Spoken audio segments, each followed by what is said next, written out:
अ, सबसे पहले तो मुझे ये बताएं कि मेरी आवाज़ आप तक सही पहुंच रही है और मैं आपको दिखाई दे रहा हूं।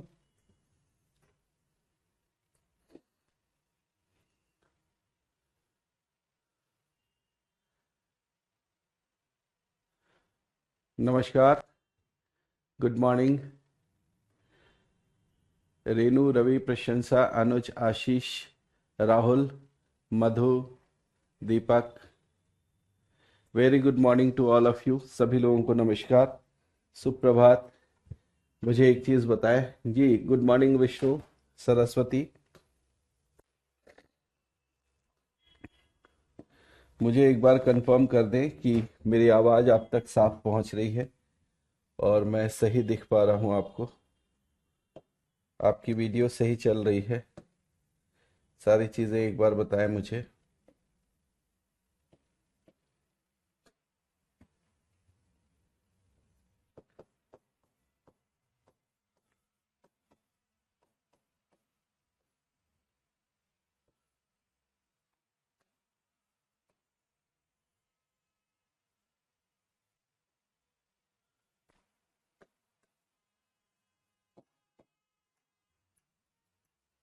ओके।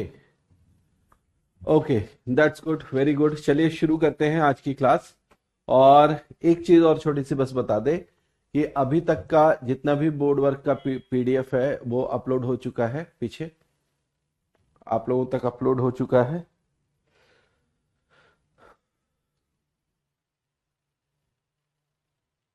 जी। जी मैं बिल्कुल अच्छा हूँ। चलिए, तो एक बार छोटी सी चीज़ बताया, तब तक मैं आज का टॉपिक लिखता हूँ। आज के टॉपिक से हम शुरू करेंगे लवक। थोड़ा सा बड़ा लिखते हैं।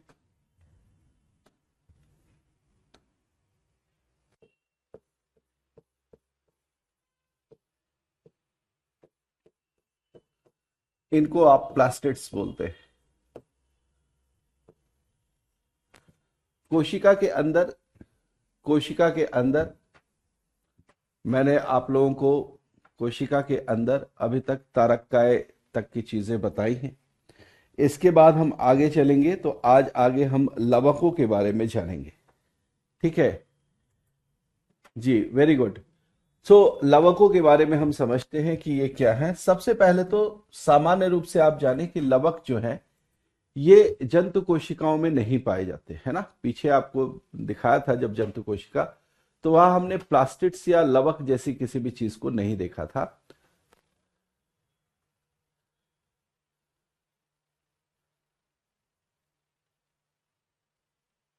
ओके ठीक है, उसके आगे वाले भी अपलोड हो जाएंगे, कोई दिक्कत नहीं है। बिल्कुल, अभी कुछ नहीं लिखवाया है, अभी शुरू कर रहे हैं। ठीक है। सो लवक के बारे में मैंने बताया कि लवक जो है ये इस प्रकार का कोशिकांग है। एक ऐसा कोशिकांग है जो जंतु कोशिका में नहीं पाया जाता। कहाँ नहीं पाया जाता? जंतु कोशिका में नहीं पाया जाता। तो पहली चीज आप यहां पर ये लिखेंगे कि ये प्रायः पादप कोशिकाओं में पाए जाते हैं। ये प्रायः पादप कोशिकाओं में पाए जाते हैं। किस में पाए जाते हैं? पादप कोशिकाओं में पाए जाते हैं। ये प्रायः पादप कोशिकाओं में पाए जाते हैं। ठीक है। पादप कोशिकाओं में आप देखेंगे कि इस प्रकार के गोलाकार चपटे आकार के रंगीन लवक आपको कुछ दिखाई देंगे। ठीक है। हालांकि लवकों को जब आप उनके कार्यों के हिसाब से विभाजित करेंगे तो आपको यह पता चलेगा कि लवक जो हैं वो अपने कार्य के हिसाब से कई अलग अलग प्रकार के होते हैं, जिनमें सबसे प्रमुख रूप से जिस लवक के बारे में हम सामान्यतः सोचते हैं वो है हरित लवक, यानी कि जिसको हम क्लोरोप्लास्ट बोलते हैं। ठीक है, क्या बोलते हैं? क्लोरोप्लास्ट बोलते हैं। क्लोरोफिल पिगमेंट की उपस्थिति के कारण इसका कलर, इसका रंग जो होता है वो हरा होता है। और पादपों में जितना भी हरा पार्ट आपको दिखाई देता है, पत्तियों के अलावा भी जो हरे पार्ट होते हैं, वहां पर भी इस लवक की उपस्थिति पाई जाती है। ठीक है। तो आपको जो है ध्यान रखना है कि लवक इस प्रकार से, हरित लवक जो है वो पादपों में आवश्यक रूप से पाया जाता है। लेकिन इसके अलावा पादपों में कुछ लवक और भी पाए जाते हैं जिनको आप अलग अलग रूप में देखते हैं। एक जो होता है इसको बोलते हैं ल्यूकोप्लास्ट, है ना, ल्यूकोप्लास्ट बोलते हैं, या इसको आप अवर्णी लवक बोलते हैं। अवर्णी का मतलब हो गया कि जिसमें रंग नहीं होता। तो अभी आप कहेंगे कि जब रंग ही नहीं है तो आखिर ये दिखाई कैसे देंगे। जो अवर्णी लवक होते हैं यानी कि जो ल्यूकोप्लास्ट होते हैं, इनके साथ महत्वपूर्ण चीज ये होती है कि ये रंग शो करने का काम नहीं करते, रंग प्रदर्शित करने का काम नहीं करते, लेकिन जी आप लिखना शुरू कर सकते हैं। ये रंग प्रदान करने का काम नहीं करते, बल्कि क्या करते हैं, ये पौधों के अंदर जो विभिन्न प्रकार के पोषक तत्व हैं या भोजन सामग्री है, भोज्य सामग्री है, ये उसको संग्रहित करने का काम करते हैं, है ना। ल्यूकोप्लास्ट जो है वो भोज्य पदार्थ को संग्रहित करने का काम करते हैं। कई भिन्न भिन्न प्रकार के ल्यूकोप्लास्ट होते हैं, हम उनमें से कुछ नाम जरूर जानेंगे जो हमारे एग्जामिनेशन के लिए इंपॉर्टेंट है, ठीक है, तो उनकी बात हम करेंगे। इसके अलावा आपको बताओ तो एक लवक ऐसा होता है जिसको हम वर्णी लवक बोलते हैं या क्रोमोप्लास्ट बोलते हैं। क्या बोलते हैं? क्रोमोप्लास्ट बोलते हैं। ये हरित लवक से थोड़ा हटकर होता है, रंग ये भी प्रदर्शित करता है, वर्ण है इसका मतलब रंग प्रदर्शित करेगा, लेकिन रंग कैसा प्रदर्शित करेगा, कहते हैं ये जितने अलग अलग प्रकार के रंग दिखाई देते हैं, चाहे वो फलों के भिन्न रंग दिखाई दे रहे हो या फूलों के भिन्न रंग दिखाई दे रहे हो, ये अलग अलग प्रकार के जो रंग हैं वो किसकी वजह से है, ये वर्णी लवकों की वजह से है। इनको हम क्रोमोप्लास्ट बोलते हैं। क्या बोलते हैं? क्रोमोप्लास्ट, ठीक है। लेकिन अगर आप, ये तो कार्यों के हिसाब से हमने बांट लिया, अगर मैं ये कहूं कि आप रंग प्रदान करने और रंग न प्रदान करने के आधार पर अगर विभाजित करेंगे तो आप लवकों को दो ही प्रकार में विभाजित कर पाएंगे, एक वर्णी लवक और दूसरा अवर्णी लवक। एक क्या बोलेंगे? वर्णी लवक और दूसरा अवर्णी लवक। वर्णी लवक के अंतर्गत दो आ जाएंगे, क्रोमोप्लास्ट और क्लोरोप्लास्ट। क्या हो जाएंगे? क्रोमोप्लास्ट और क्लोरोप्लास्ट। और अवर्णी लवक अपने आप में वो ल्यूकोप्लास्ट कहा जाएगा, ठीक है। तो इस तरीके से आप तीन अलग अलग पार्ट्स कर सकते हैं, तीन अलग अलग भाग कर सकते हैं। मैं आपको यहां पर अब लिखने के लिए बोल रहा हूं। एक तो ये बताया मैंने कि ये प्रायः जो है वो कहां पाए जा रहे हैं, ये पादप कोशिकाओं में पाए जा रहे हैं, ठीक है। और इसके अलावा आप देखेंगे एक नाम हमने पीछे पढ़ा था, नीलहरित शैवाल। आपको याद होगा हमने नाम पढ़ा था नीलहरित शैवाल, ठीक है। अब एक तो जैसे ही शैवाल हमने बोल दिया तो हमें लगता है कि शैवाल तो स्वपोषी होते हैं, अपना भोजन स्वयं बना सकते हैं, और इनमें भी इस तरीके के लवक पाए जाते हैं शैवालों में। तो ये नीलहरित शैवाल लिखा, तो क्या यहां पर भी लवक पाया जाएगा? बिल्कुल नहीं। आप ध्यान रखेंगे कि नीलहरित शैवाल में लवक जो है वो नहीं मिलता है। तो इसलिए मैं उस पॉइंट को भी आपको लिखा देता हूं जिससे आप ये स्पष्ट रहे कि लवक कहां नहीं मिलता, ठीक है। लिखे लवक, कवक, जीवाणु, नीलहरित शैवाल।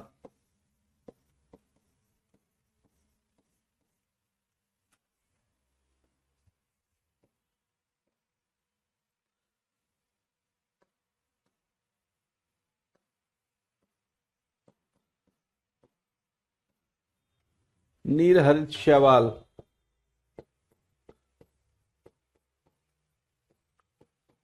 मिक्सोफाइट्स,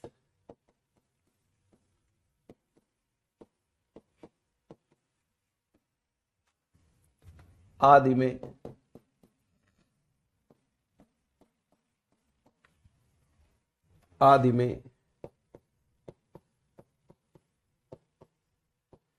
नहीं पाए जाते हैं,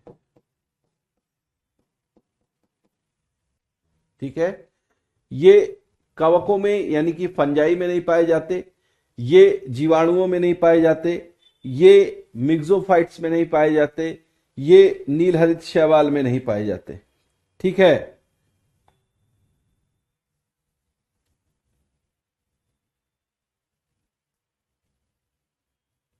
ठीक। कोशिकाओं में लवक की खोज किसने की थी?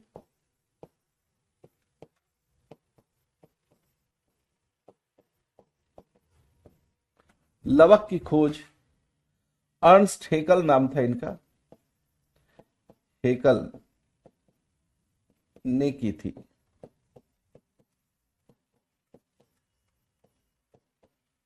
हालांकि लवक शब्द का सर्वप्रथम प्रयोग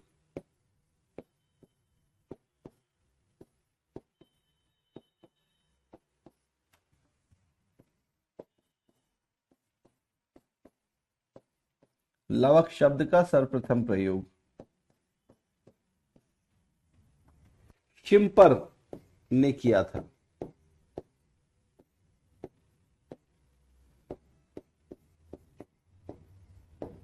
इनका नाम बहुत बड़ा था शिम्पर का, ठीक है। शिम्पर के नाम में आपको ध्यान रखना है, शिम्पर के नाम में आपको ध्यान रखना है AFWS शिम्पर। इनको जो है वो AFWX शिम्पर ये पूरा नाम था इनका, लेकिन उतना आपको याद नहीं रखना है, सामान्यतः आप शिम्पर याद रखेंगे।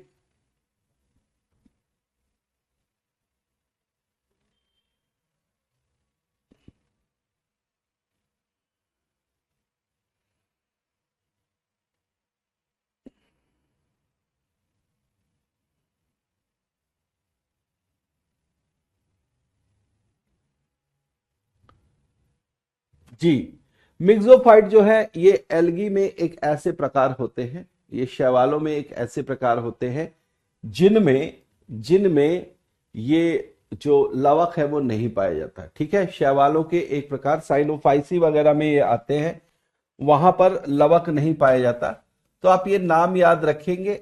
इसके अलावा जो अन्य शैवाल हैं उनमें आपको लवक मिलेंगे, मिक्सोफाइट्स में नहीं मिलेंगे, ठीक है, मिक्सोफाइट्स में नहीं मिलेंगे।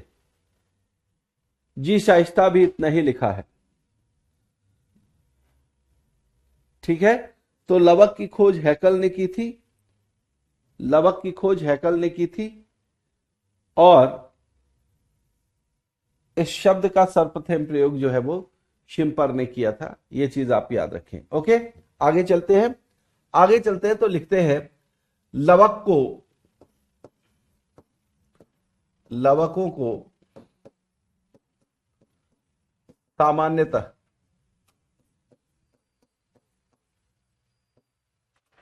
सामान्यतः तीन प्रकारों में, तीन प्रकारों में विभाजित करते हैं।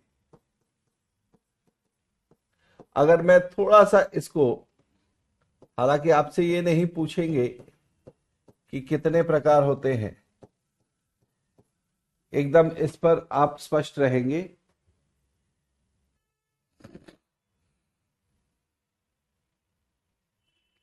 जी, जनवरी में मैं कोशिश करूंगा कि आपका जो है वो जनरल साइंस का जो सेक्शन जितना भी है ये समाप्त कर दिया जाए, ठीक है। बिल्कुल नहीं, बिल्कुल नहीं, इनको किसी भी तरीके से एयर वगैरह नहीं पूछते, ठीक है। सो लवकों को सामान्यतः तीन प्रकारों में विभाजित किया जाता है।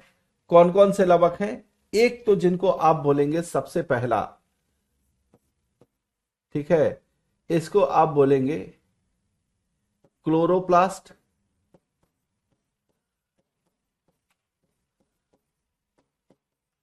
क्लोरोप्लास्ट, या फिर इसको बोलते हैं हरित लवक।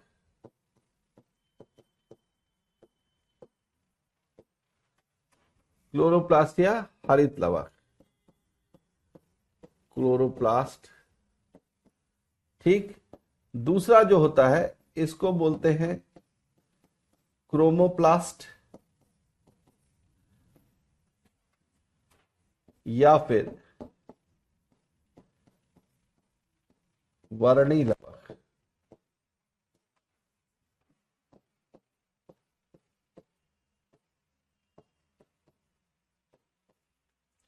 और तीसरा जो होता है इसको हम बोलते हैं ल्यूकोप्लास्ट,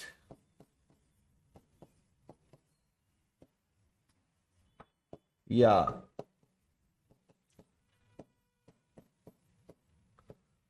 अवर्णी लवक, इसको आप बोलते हैं ल्यूकोप्लास्ट। तीन तरीके से आप इनको बांट सकते हैं,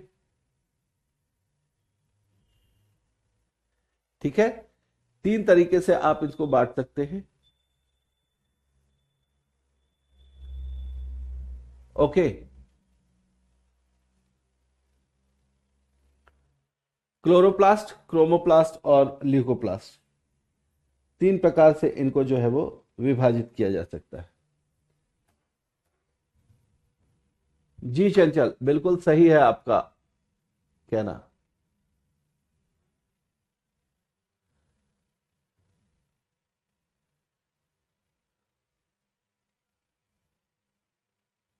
ठीक है, चलिए, क्लोरोप्लास्ट, क्रोमोप्लास्ट और ल्यूकोप्लास्ट, तीन तरीके से इसको बांट लिया।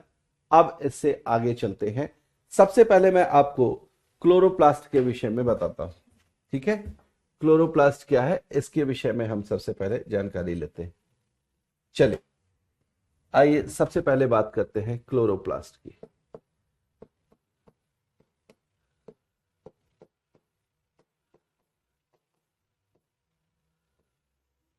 क्लोरोप्लास्ट,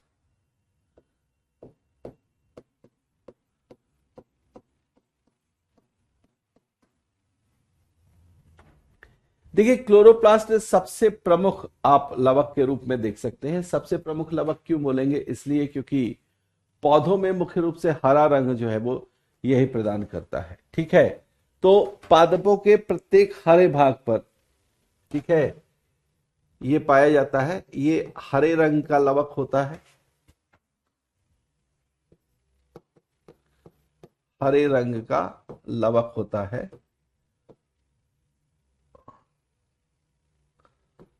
पादपों के प्रत्येक हरे भाग, पादपों के प्रत्येक हरे भाग पर पाया जाता है।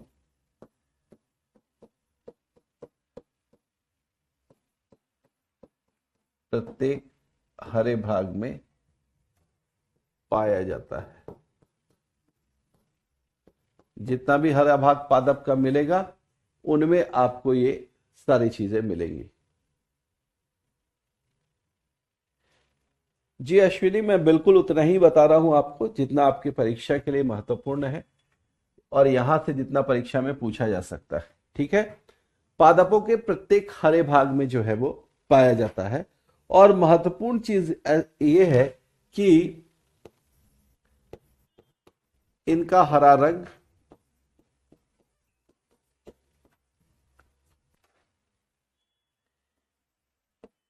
इनमें उपस्थित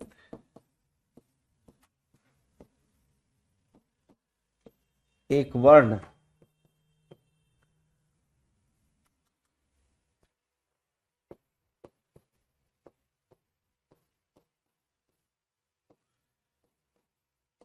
क्लोरोफिल,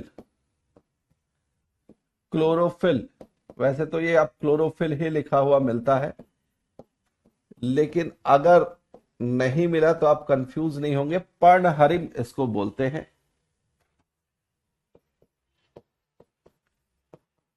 पर्णहरिम के कारण होता है, ठीक है। इनका हरा रंग क्यों होता है, पर्णहरिम के कारण होता है, क्लोरोफिल की वजह से होता है, ठीक है। ये जो क्लोरोफिल है यही इनको हरा रंग प्रदान करता है, ठीक है। मैं ऐसा करता हूं, इतने हिस्से को थोड़ा अलग कलर से लिख देता हूं ताकि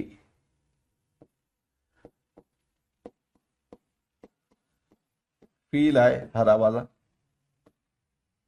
क्लोरोफिल या पर्णहरिम, ये एक प्रकार के वर्ण है, ठीक है। ये क्या है, एक प्रकार के वर्ण हैं जिनके कारण ये हरा रंग जो है वो देखने को मिलता है। क्लोरोफिल या पर्णहरिम के कारण देखने को मिलते हैं।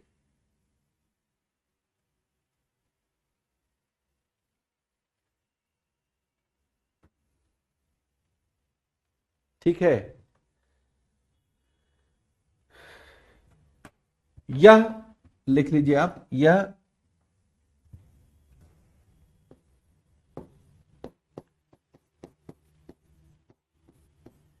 जीवाणुओं,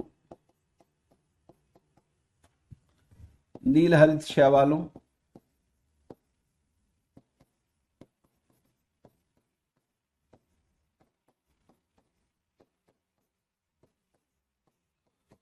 मिक्सोफाइट्स,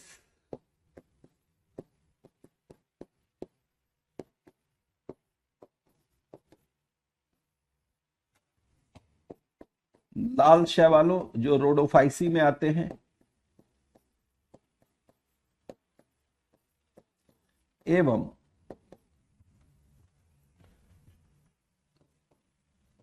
कवकों को छोड़कर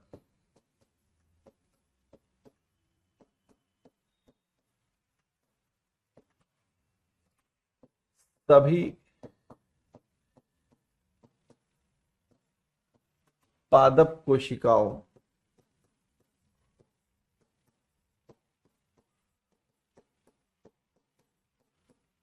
में पाए जाते हैं। लाल शैवाल जो है, ये अगर लाल शैवाल लिखा हुआ नहीं मिले और आपको रोडोफाइसी लिखा हुआ मिल जाए, क्या लिखा हुआ मिल जाए, रोडोफाइसी, तो वो लाल शैवालों का वर्ग है। ठीक है, उसमें जहां पर शैवाल लाल रंग के दिखाई देते हैं, उन शैवालों में ये नहीं पाए जाएंगे, है ना, उन शैवालों में ये नहीं पाए जाएंगे, आप ध्यान रखेंगे। ठीक है, तो इनमें जीवाणुओं में नहीं पाए जा रहे, नील हरित शैवालों में नहीं पाए जा रहे, मिक्सोफाइट्स में नहीं पाए जा रहे, लाल शैवालों में नहीं पाए जा रहे, और कवकों में नहीं पाए जा रहे, इनको छोड़कर पाए जाते हैं। लेकिन महत्वपूर्ण चीज क्या है कि इनका प्रेजेंस, जहां पर भी ये क्लोरोप्लास्ट मिलते हैं, वो किस भाग में मिलेंगे। ठीक है, तो क्लोरोप्लास्ट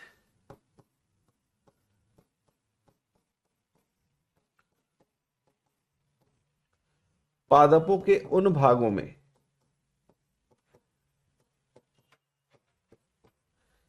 पादपों के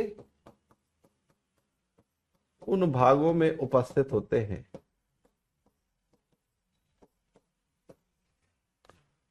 उन भागों में उपस्थित होते हैं जो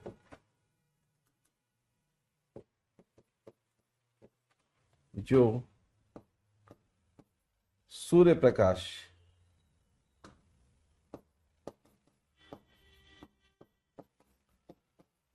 जो सूर्य प्रकाश में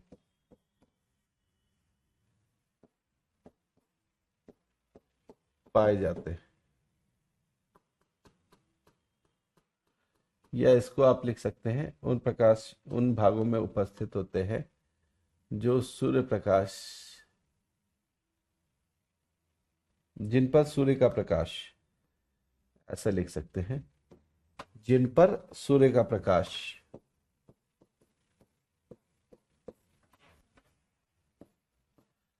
जिन पर सूर्य का प्रकाश पड़ता है। ऐसा क्यों है? इसलिए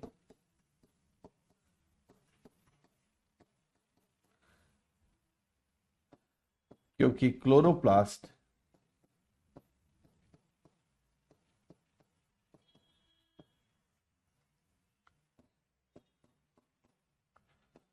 पौधों के प्रकाश संश्लेषण पौधों के प्रकाश संश्लेषण की प्रक्रिया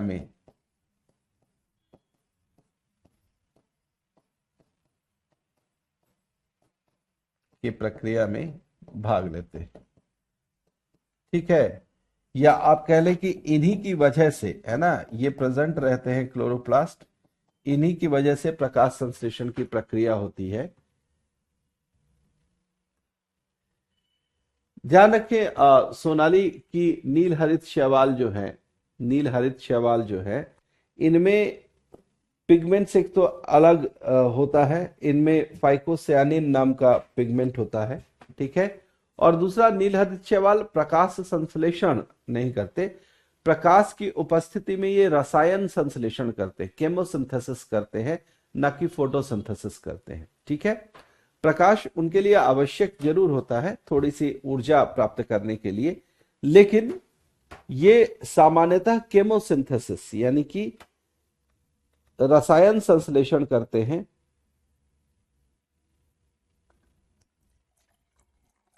ठीक है, रसायन संश्लेषण करते हैं, न कि ये जो है वो प्रकाश संश्लेषण करते हैं। ठीक है, तो ये चीज आप ध्यान रखेंगे। ठीक, एक पॉइंट यहीं पर आप नोट कर लें, आप लोग लिखे जरा फटाफट कि पौधे हरित लवक की उपस्थिति में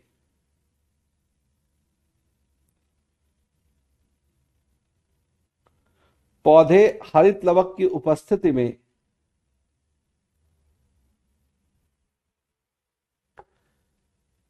नहीं, उपस्थिति के कारण प्रकाश में पर्णहरिम की सहायता से प्रकाश में पर्णहरिम की सहायता से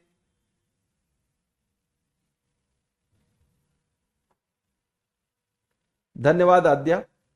पर्णहरिम की सहायता से क्या प्रदान करते हैं? प्रकाश संश्लेषण की प्रक्रिया से अपना भोजन बनाते हैं। ठीक है, ये तो सबको पता है। इस चीज की खोज, यानी क्लोरोप्लास्ट में जो उपस्थित पिगमेंट है, जिसको आप पर्णहरिम या क्लोरोफिल बोल रहे हैं, है ना, तो ये जो क्लोरोफिल है, इसके प्रेजेंस के कारण, क्लोरोफिल के प्रेजेंस के कारण पौधे भोजन बनाते हैं। इस चीज की खोज भी शिम्पर ने की थी। ये वही शिम्पर है जिन्होंने क्या यूज किया था, जिन्होंने सबसे पहले लवक शब्द का प्रयोग किया था। इन्हीं शिम्पर ने यह ढूंढा कि पादप में जो भोजन बनाने की प्रक्रिया है, ये पर्णहरिम की वजह से संपन्न होती है या क्लोरोफिल की वजह से संपन्न होती है। ठीक है, पौधे पर्णहरिम की सहायता से प्रकाश की उपस्थिति में भोजन बनाते हैं। पर्णहरिम की सहायता से प्रकाश की उपस्थिति में अपना भोजन बनाते हैं। इसकी खोज शिम्पर ने की थी।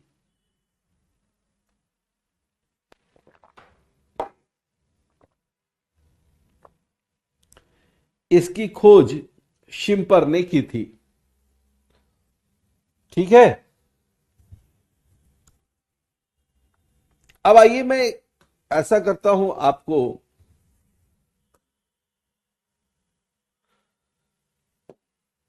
क्लोरोप्लास्ट का एक डायग्राम दिखाता हूं।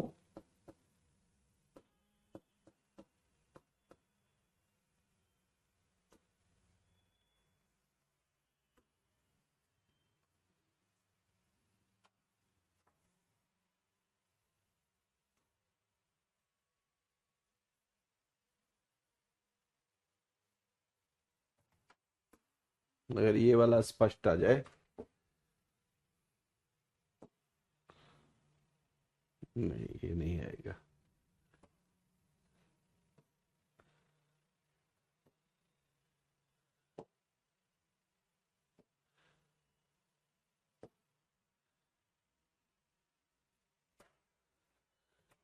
ओके,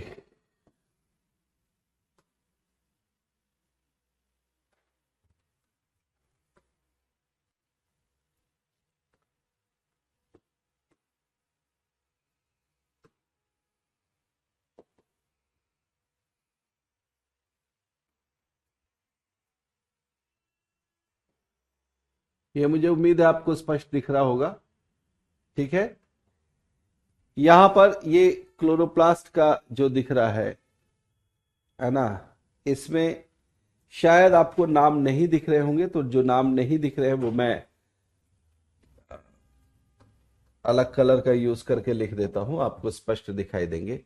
देखिए, एक तो आपको यह जानना है कि जो क्लोरोप्लास्ट होता है, ये एक दोहरी झिल्ली वाली संरचना है।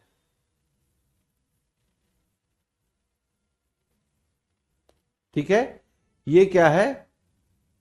ये दोहरी झिल्ली वाली संरचना है। मैं देखता हूं अगर कोई दूसरा चित्र जो आपको स्पष्ट नजर आ जाए। ठीक है, एक मिनट, नहीं ये ब्लर आएगा।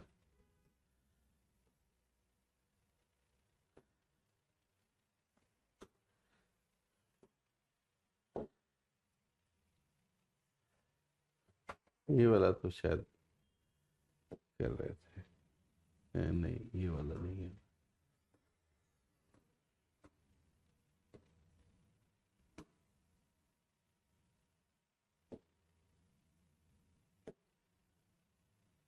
यस, ये हो जाएगा। ये अगर हो जाए तो और बेहतर है। नहीं, ओके।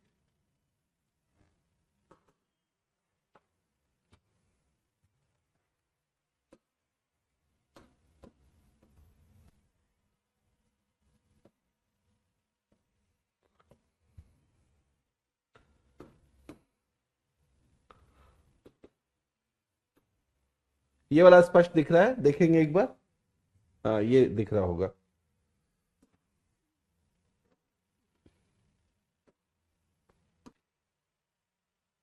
ये वाला स्पष्ट दिख रहा होगा आप लोगों को।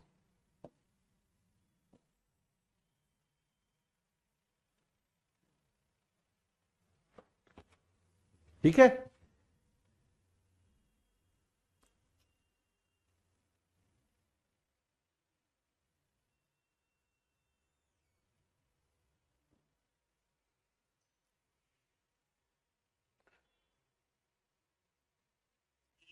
ठीक है जी।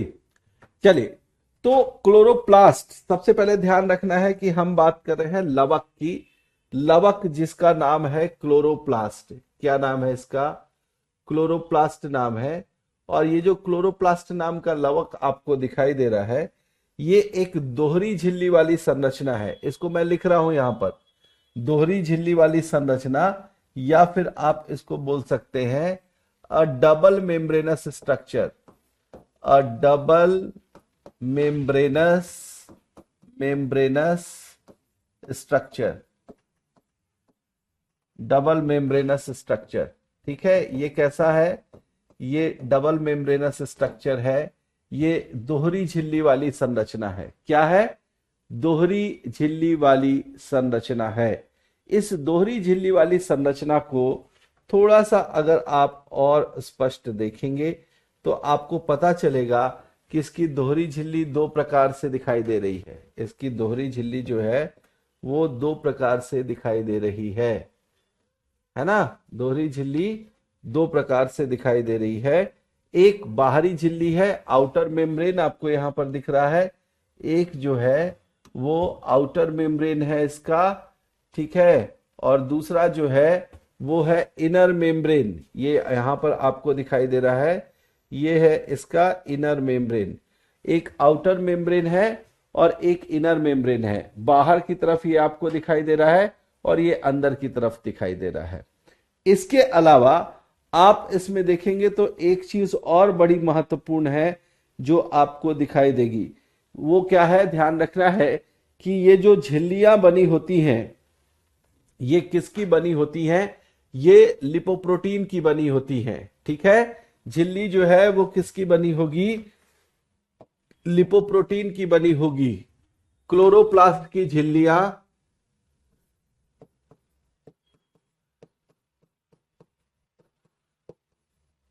क्लोरोप्लास्ट की झिल्लियां या मेम्ब्रेन जो है, झिल्लियां लिपोप्रोटीन की बनी होती है। लिपोप्रोटीन की बनी होती है।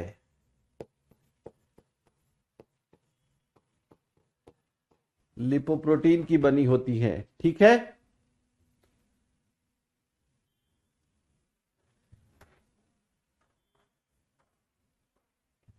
लिपोप्रोटीन की बनी होती है।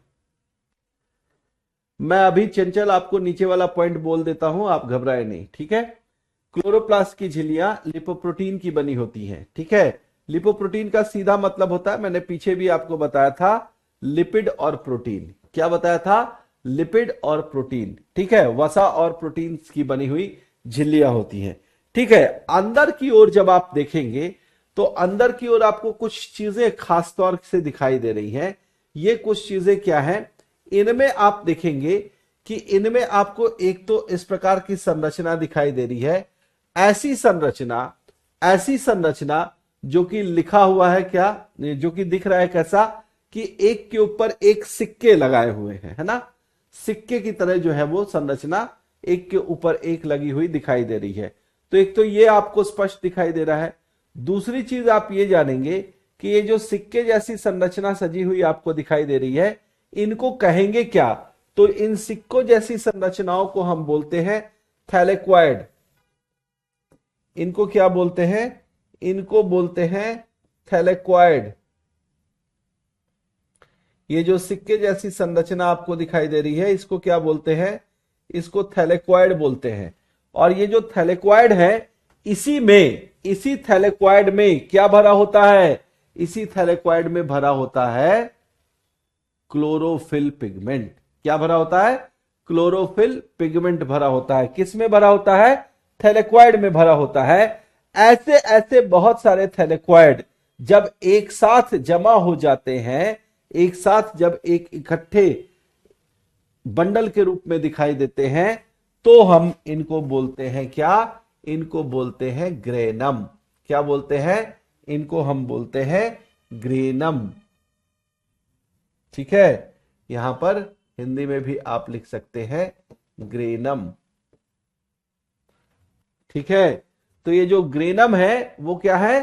थैलेक्वाइड की संरचना जो एक साथ एक स्टैक के रूप में, एक झुंड, एक आप कह सकते हैं कि कॉम्प्लेक्स स्ट्रक्चर के रूप में जो है वो दिखाई दे रहा है। ठीक है, इसके अलावा इनके बीच में हर एक थैलेक्वाइड का जो अंदर का हिस्सा होगा वो निश्चित रूप से खाली होगा। निश्चित रूप से क्या होगा?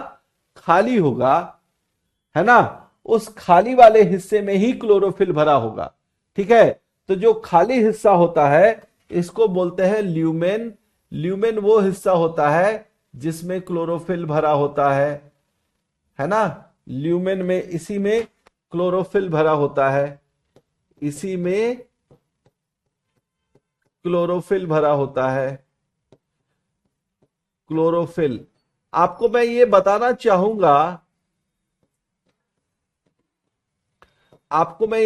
चाहूंगा, कि कई लोग ना कंफ्यूज हो जाते हैं क्लोरोफिल और क्लोरोप्लास्ट के नाम को लेकर। ठीक है, क्लोरोफिल और क्लोरोप्लास्ट के नाम को लेकर कंफ्यूज हो जाते हैं। तो आपको ध्यान रखना है कि इसमें कंफ्यूज होने वाली कोई जरूरत नहीं है। इसमें कंफ्यूज होने वाली कोई जरूरत नहीं है। इसमें आपको ध्यान रखना होता है इसमें कि क्लोरोफिल जो है वो क्या है? वो एक पिगमेंट है। ठीक है, क्लोरोफिल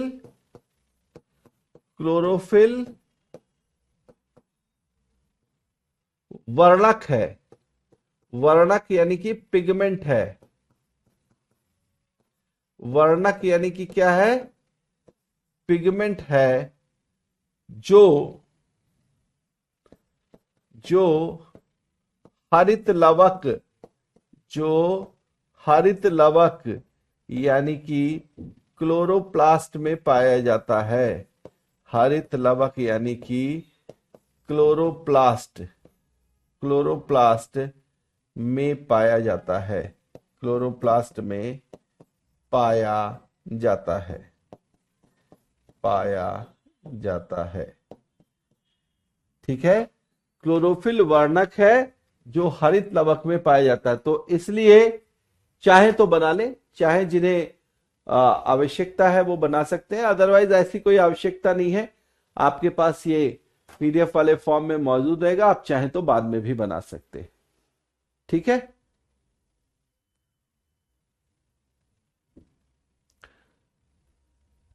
चलिए, अगर आप चाहें तो ये डायग्राम बना ले। जिन लोगों को आवश्यकता है डायग्राम बना ले फटाफट।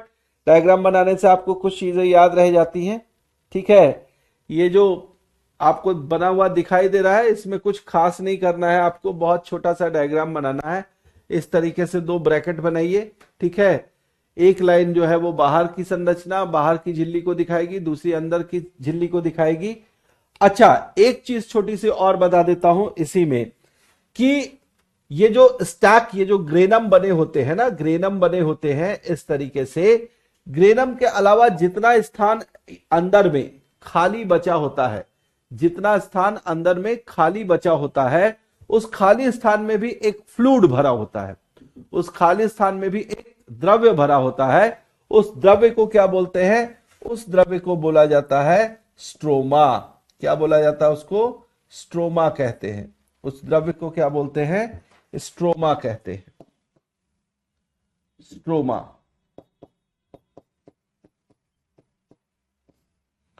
उस द्रव्य को जो है वो स्ट्रोमा कहते हैं, ठीक है।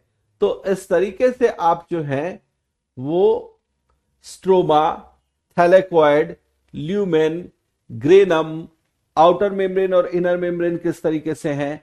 आप आउटर मेम्ब्रेन इनर मेम्ब्रेन न याद रखें, लेकिन अगर आपसे पूछे कि क्लोरोप्लास्ट किस तरीके की, कितनी झिल्लियों वाली संरचना है, तो आपको ध्यान रखना है ये दो झिल्लियों वाली संरचना है। ये एक डबल मेम्ब्रेनस स्ट्रक्चर है।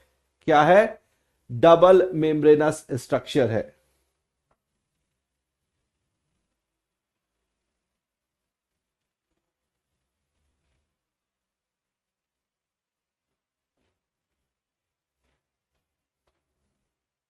ठीक है।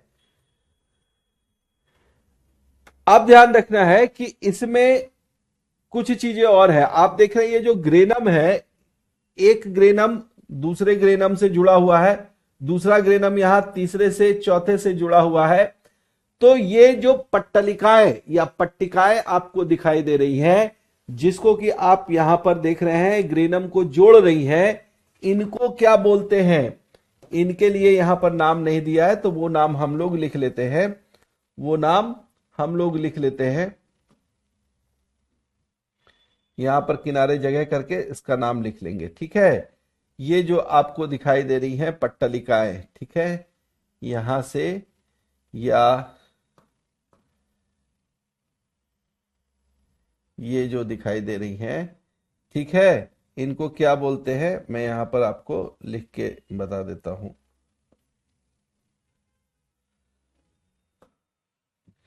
इनको बोलते हैं लैमिली। LAMAEEE,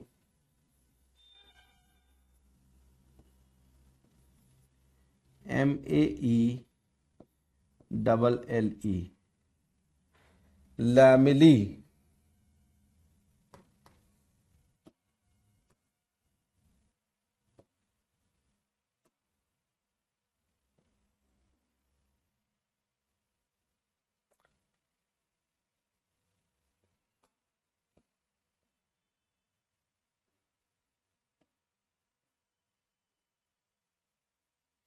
तो लैमली क्या होते हैं भाई? लैमली ये पट्टलिकाएं होती हैं जो आपको दिखाई दे रही हैं ग्रेनम को जोड़ने वाली। और अगर आप देखेंगे तो एक क्लोरोप्लास्ट के अंदर लगभग 40 से 60 की संख्या में ग्रेनम पाए जाते हैं। यानी इस तरीके के जो स्टैक्स मिल रहे हैं आपको, ये लगभग 40 से 60 मिल रहे हैं। कितने मिल रहे हैं? 40 से 60 मिल रहे हैं ग्रेनम। और ग्रेनम जो है वो लगभग लगभग आप कह लें कि यहां पर 10 से 15, है ना, 10 से 15 या 20 की संख्या में थैलेक्वाइड्स जमा होते हैं। उन 20 से 10 से 20 या 15 की संख्या में जो थैलेक्वाइड्स होते हैं उनसे मिलकर ये ग्रेनम बने होते हैं, ठीक है।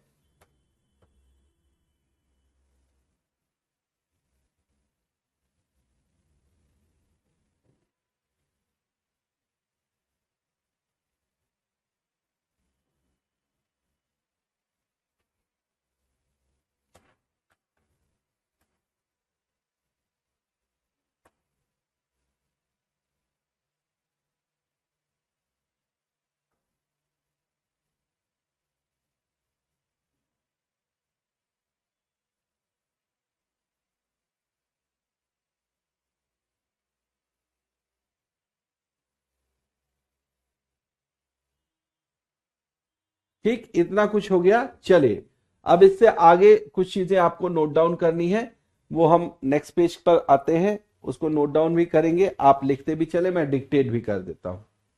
ठीक है, इससे पहले मैं एक लाइन और डिक्टेट करना चाहूंगा जो कुछ लोगों ने नहीं लिखा है, इस पेज के ठीक पीछे वाले का जो अंतिम था चंचल, उसमें मैं विशेष रूप से कहूंगा आप लिख लीजिए। लिखेंगे पर्णहरिम की उपस्थिति में, नहीं, पर्णहरिम की सहायता से, पर्णहरिम यानी क्लोरोफिल, ठीक है, क्लोरोफिल की सहायता से प्रकाश की उपस्थिति में पौधे भोजन बनाते हैं। प्रकाश की उपस्थिति में पौधे भोजन बनाते हैं। इसकी खोज भी शिम्पर ने की थी। इसकी खोज भी शिम्पर ने की थी।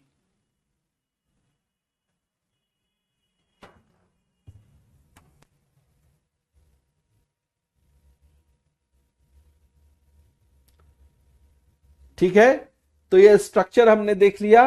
अब आइए इससे आगे चलते हैं। लिखेंगे जरा, प्रत्येक थैलेक्वाइड,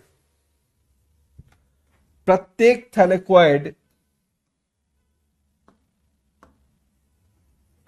प्रत्येक थैलेक्वाइड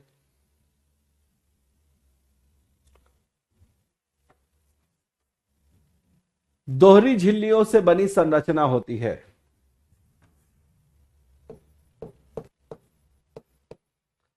प्रत्येक थैलेक्वाइड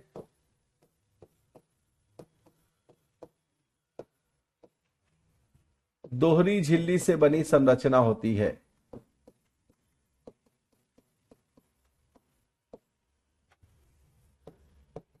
दोहरी झिल्ली से बनी संरचना होती है।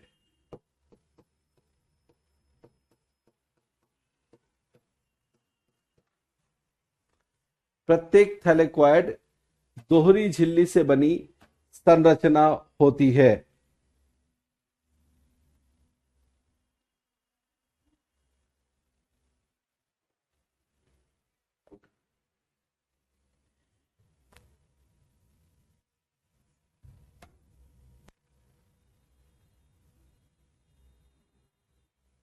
दोहरी झिल्ली के बीच में, इन दोहरी झिल्ली के बीच में, इन दोहरी झिल्ली के बीच में क्लोरोफिल एवं फॉस्फोलिपिड भरा होता है।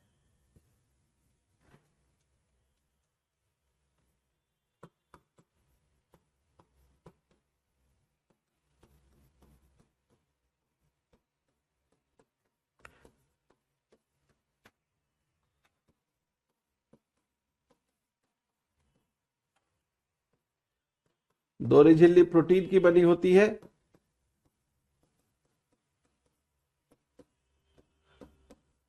और इनके बीच में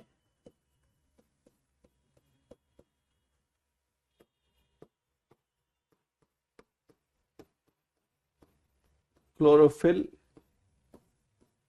एवं फॉस्फोलिपिड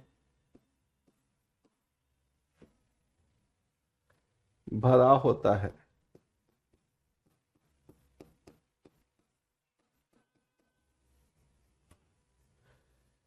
ठीक है, फॉस्फोलिपिड भरा होता है।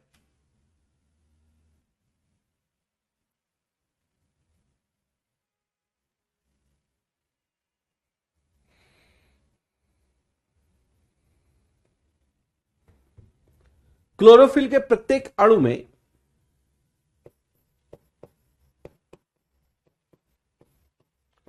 क्लोरोफिल के प्रत्येक अणु में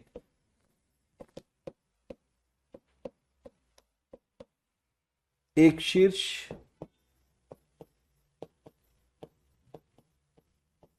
एक शीर्ष तथा एक पुच्छ, पुच्छ का मतलब टेल होता है।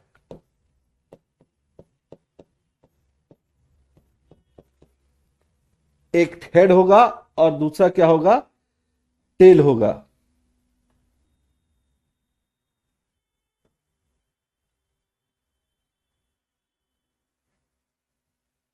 ठीक है। इसमें जो है वो जो शीर्ष होता है, शीर्ष को हम बोलते हैं पाइरोल, जिसको हेड बोलते हैं ना, इसको आप पाइरोल भी बोल सकते हैं। ठीक। और जो पुच्छ होता है, पूंछ जो होती है, इसको आप बोल सकते हैं फाइटॉल।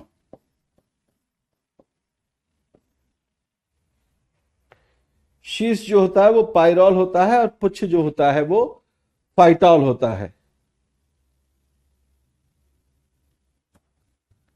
ठीक है। अब जो शीर्ष होता है, यहां पर जो नेक्स्ट पॉइंट हम लिखने जा रहे हैं, ये चीज बड़ी महत्वपूर्ण है, ये आप ध्यान में रखेंगे क्योंकि यहां से कई बार अलग अलग एग्जामिनेशंस में प्रश्न पूछे जा चुके हैं, तो ये आपको पता ही होना चाहिए। ठीक है।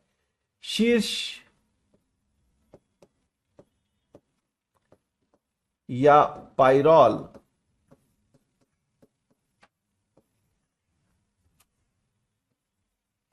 चार चक्राकार यानी रिंग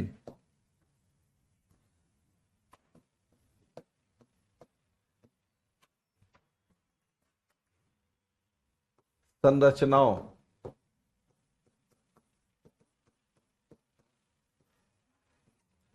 से मिलकर बना होता है,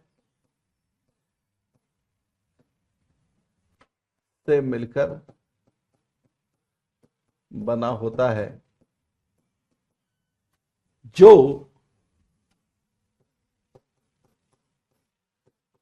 mg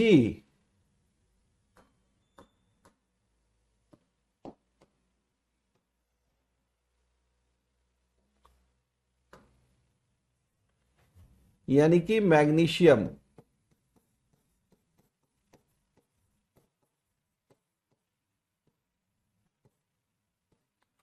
के अणुओं से जुड़े होते हैं।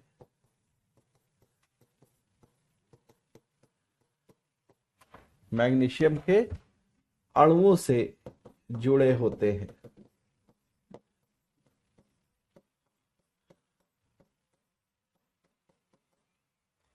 ठीक है। आपसे प्रश्न का पूछते हैं, प्रश्न ये पूछते हैं कि जो आपका जो क्लोरोप्लास्ट होता है, इसमें किस प्रकार का मेटल या किस प्रकार का धातु पाया जाता है, किस प्रकार का धातु पाया जाता है। तो याद रखेंगे कि इसमें जो है वो मैग्नीशियम पाया जाता है। क्या पाया जाता है? मैग्नीशियम पाया जाता है। समझ रहे हैं? इसमें क्या पाया जाता है? मैग्नीशियम पाया जाता है। ठीक है। ये बार बार पूछा हुआ प्रश्न है जिसको आप याद रखेंगे। क्या पाया जाता है? मैग्नीशियम पाया जाता है। ठीक है।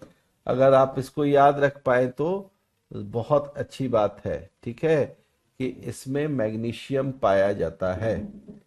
मैग्नीशियम के अणुओं से ये जुड़ा हुआ होता है। एकदम ध्यान से लिखेंगे, अंडरलाइन कर ले इस चीज को। मैग्नीशियम पाया जाता है, बिल्कुल सही दीपक।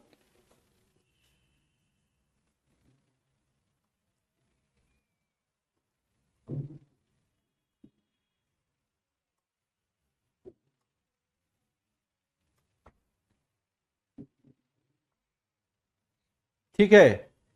इसमें अगर हम एक क्लोरोप्लास्ट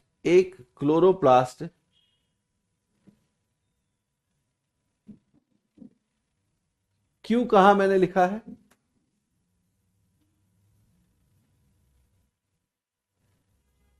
क्या? अच्छा, सॉरी सॉरी सॉरी, आप ये कह रहे हैं कि मैग्नीशियम क्यों पाया जाता है, ऐसा पूछ रहे हैं कुछ? देखिए, वो तो उसका रासायनिक संगठन है ना, उसके रासायनिक संगठन में मैग्नीशियम मौजूद होता है। ठीक है। उसके रासायनिक संगठन में मैग्नीशियम, जैसे किसी चीज का केमिकल कॉम्पोजिशन है, तो वहां पर जिन जिन चीजों की उपस्थिति है, जिन जिन चीजों की उपस्थिति है, वो आप ध्यान में रखेंगे। क्वेश्चन नहीं समझे?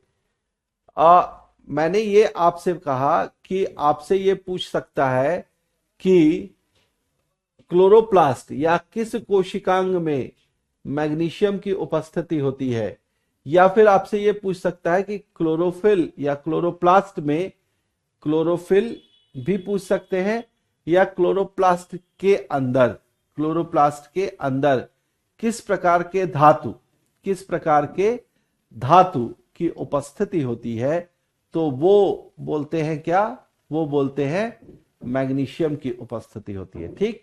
दीपक का एक प्रश्न है, क्वांटासोम क्या होते हैं? जी दीपक, जब हम पादप की कार्यकी पढ़ेंगे, फंक्शंस पढ़ेंगे, वहां पर प्रकाश संश्लेषण की प्रक्रिया का जब मैं जिक्र करूंगा तो वहां पर इन क्वांटासोम्स की उपस्थिति आपको मिलेगी। एक्चुअली ये जो, जी बिल्कुल बिल्कुल सुमित, आप सही कह रहे हैं। तो मैं ये कह रहा था कि ये जो क्लोरोफिल वहां पर है ना, ये जो क्लोरोफिल है, जब सूर्य का प्रकाश पड़ता है तो सूर्य के प्रकाश के पड़ने के कारण वहां पर जो क्लोरोफिल के अणु है ये ऊर्जा युक्त अणु के रूप में परिवर्तित हो जाते हैं, ऊर्जा युक्त अणु के रूप में परिवर्तित हो जाते हैं। क्योंकि सूर्य के प्रकाश से जो चीजें आती हैं, है ना, वो फोटोन की जो आप कह सकते हैं कि कण है, वो जब इस क्लोरोफिल के साथ मिलते हैं तो वो इसको एनर्जाइज्ड कर देते हैं। तो इन्हीं को हम फिर क्वांटासोम्स कहने लगते हैं, इन्हीं को हम क्वांटासोम्स कहने लगते हैं। तो इसको जो है वो हम आगे, है ना, इसको हम आगे डिस्कस करेंगे जब प्रकाश संश्लेषण की प्रक्रिया देखेंगे। ठीक है। यहां पर आप क्या लिख सकते हैं, यहां पर आप सबसे पहले क्लोरोप्लास्ट का रासायनिक संगठन लिखें। क्लोरोप्लास्ट का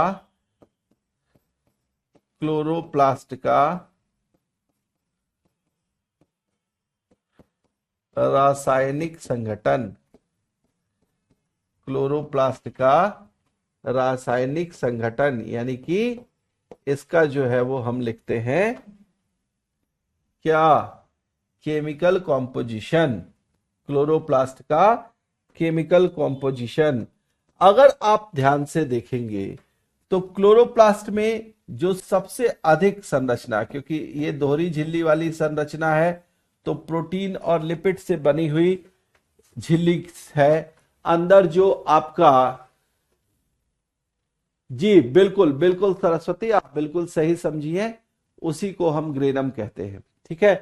सो मैंने ये कहा कि प्रोटीन जो कई प्रकार की झिल्लियां बना रहा है, प्रोटीन जो कि थैलेकॉइड की जो संरचना है उसकी जो दोहरी झिल्ली है उसमें भी ऊपर और नीचे की झिल्ली थैलेकॉइड की जो है वो भी प्रोटीन का बना हुआ है।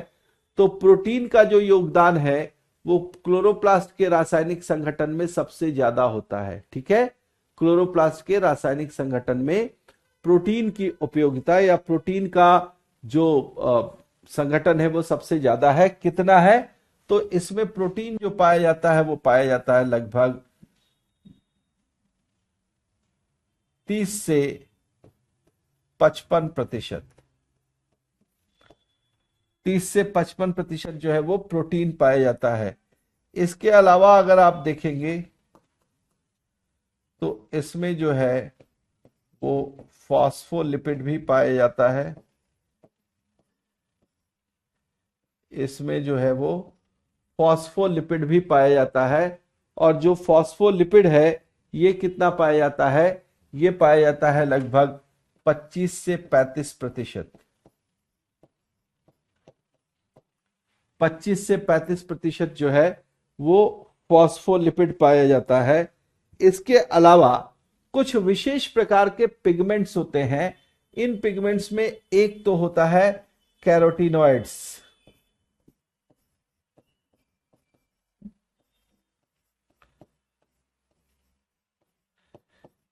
एक पिगमेंट जो है इसको बोलते हैं कैरोटीनॉइड्स।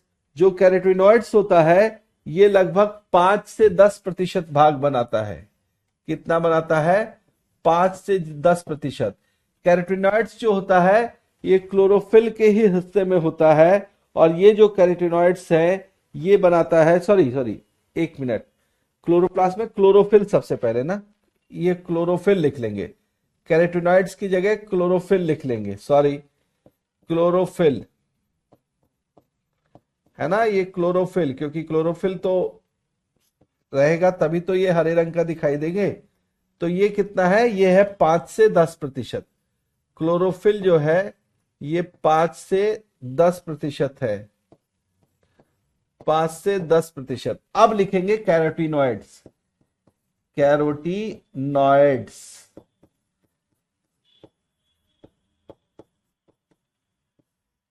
कैरोटीनॉइड्स, कैरोटीनॉइड्स का जो आप कह सकते हैं कि योगदान जो होता है वो कम होता है। ये लगभग लगभग 1 से 4% तक, 1 से 4% तक जो है वो कैरोटीनॉइड्स मिलेगा। इसके अलावा इसमें मिलेंगे आरएनए और डीएनए भी। क्या मिलेंगे? आरएनए, आपको आरएनए पता है, ठीक है, आरएनए और डीएनए भी मिलेंगे। तो लगभग लगभग 2 से 3% तक आरएनए मिलेगा। डीएनए में इनमें कम होता है, तो डीएनए जो है वो मिलेगा 0.5%। इनके रासायनिक संगठन में 0.5% जो है वो क्या मिलेगा? 0.5% जो है वो डीएनए मिलेगा। अगर आपको याद हो तो बताइए मुझे कि किस प्रकार का आरएनए या किस प्रकार का राइबोसोम जो है वो क्लोरोप्लास्ट में मिलेगा? किस प्रकार का राइबोसोम क्लोरोप्लास्ट में मिलेगा?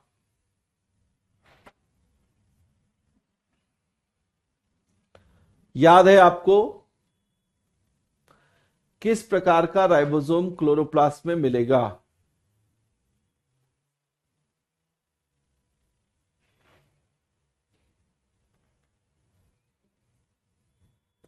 बिल्कुल सही, दीपक का आंसर बिल्कुल फास्ट आया। 70S type, 70S type. Ashwini थोड़ा सा सुधार करेंगे बच्चे, 70S टाइप, ठीक है। 70S टाइप राइबोसोम जो है वो क्लोरोप्लास्ट में मिलेगा। 80S नहीं, 70S। 70S type of ribosome is present in chloroplast, ठीक है।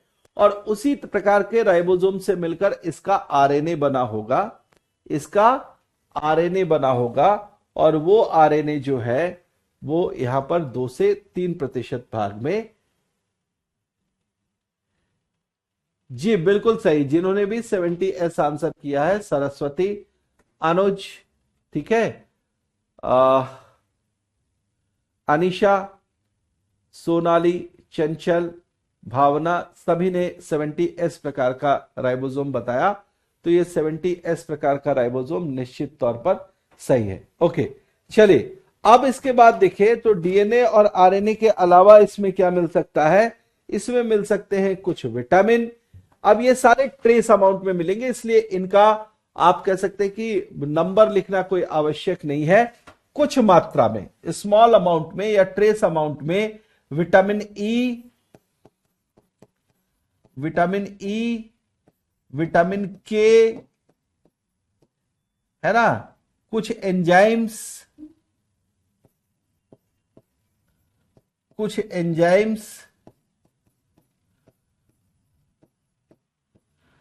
और कुछ धातुएं। अब इन धातुओं में मैग्नीशियम तो मिल ही रहा है, मैग्नीशियम मिल रहा है। जो मैग्नीशियम क्लोरोफिल, ध्यान रखेंगे, क्लोरोफिल की जब बारी आएगी, जब क्लोरोफिल की बारी आएगी तो आपको मैग्नीशियम सिर्फ याद रखना है। लेकिन जब क्लोरोप्लास्ट के रासायनिक संगठन में उपस्थित आपसे धातु पूछेंगे तो उसमें मैग्नीशियम के अलावा आपको बताना पड़ेगा कि इसमें कुछ मात्रा में आयरन भी मिलता है, कुछ मात्रा में कॉपर भी मिलता है, कुछ मात्रा में मैंगनीज भी मिलता है, कुछ मात्रा में जिंक भी मिलता है, कुछ मात्रा में फास्फोरस भी मिलता है, ठीक है। तो इसमें मैग्नीशियम तो है ही, क्योंकि मैग्नीशियम क्लोरोफिल का हिस्सा है। मैग्नीशियम किसका हिस्सा है? क्लोरोफिल का हिस्सा। जो पिगमेंट है ना अंदर में भरा हुआ, ये वाला जो क्लोरोफिल है, ये वाला, इसमें मैग्नीशियम मिलेगा। लेकिन इस क्लोरोफिल के अलावा क्लोरोप्लास्ट का जो स्ट्रोमा है, जो स्ट्रोमा आपको पीछे बताया था, जो कि फ्लूइड भरा हुआ है जिसमें, है ना, इस स्ट्रोमा में जिसमें फ्लूइड भरा हुआ है, इस वाले खाली जगह पर, इस फ्लूइड में अन्य धातु भी मिलेंगे जिन धातुओं में आप Fe यानी कि आयरन, Cu यानी कि कॉपर, Zn यानी कि जिंक, Mn यानी कि मैंगनीज, P यानी कि फास्फोरस, है ना। इस तरीके के जो है वो धातु भी पाए जाएंगे अलोंग विद क्या, मैग्नीशियम। ठीक है, मैग्नीशियम भी यहां पर पाया जाएगा, यहीं पर किनारे लिख देते हैं।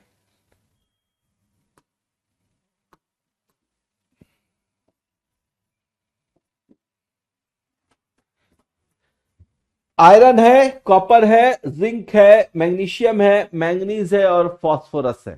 ठीक है, इस प्रकार के धातु जो है वो यहां पर पाए जाएंगे, आपको ध्यान में रखना होगा।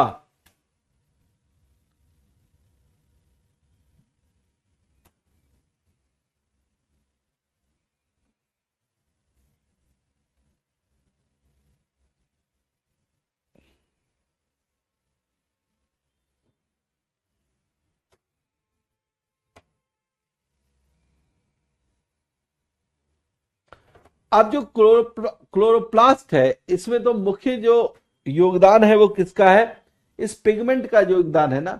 तो क्लोरोप्लास्ट के अंदर जितना भी पिगमेंट पाया जाता है, जितना भी पिगमेंट पाया जाता है, उस पिगमेंट में आप ध्यान रखेंगे कि क्लोरोफिल ए जो है वो सर्वाधिक होता है।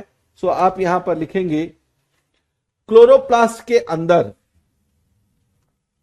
लिख लें क्लोरोप्लास्ट के अंदर उपस्थित वर्णकों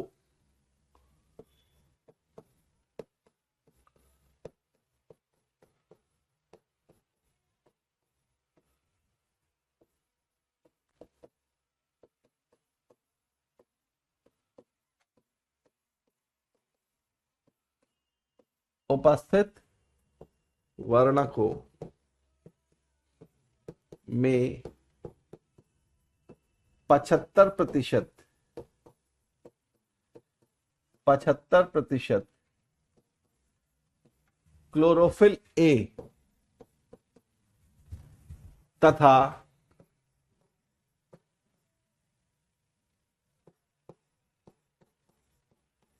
लगभग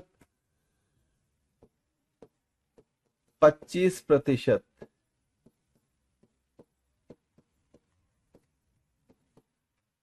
क्लोरोफिल बी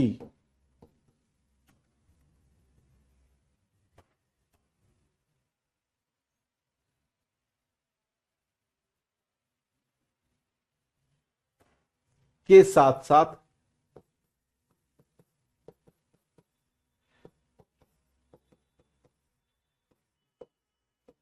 कैरोटीनॉइड्स,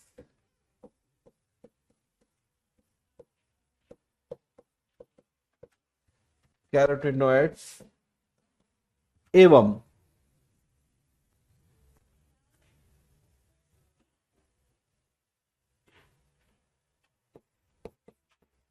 ज़ैंथोफिल आदि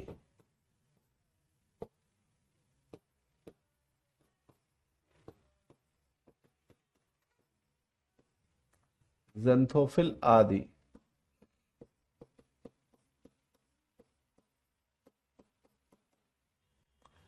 ज़ैंथोफिल आदि पाए जाते हैं।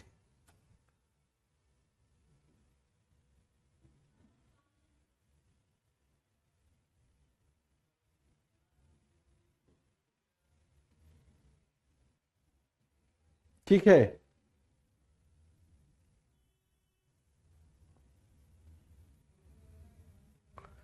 अब यहीं पर मैं लिख देता हूं आपको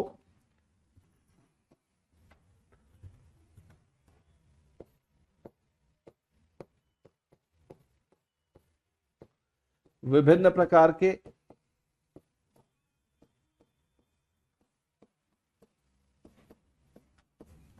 वर्णकों का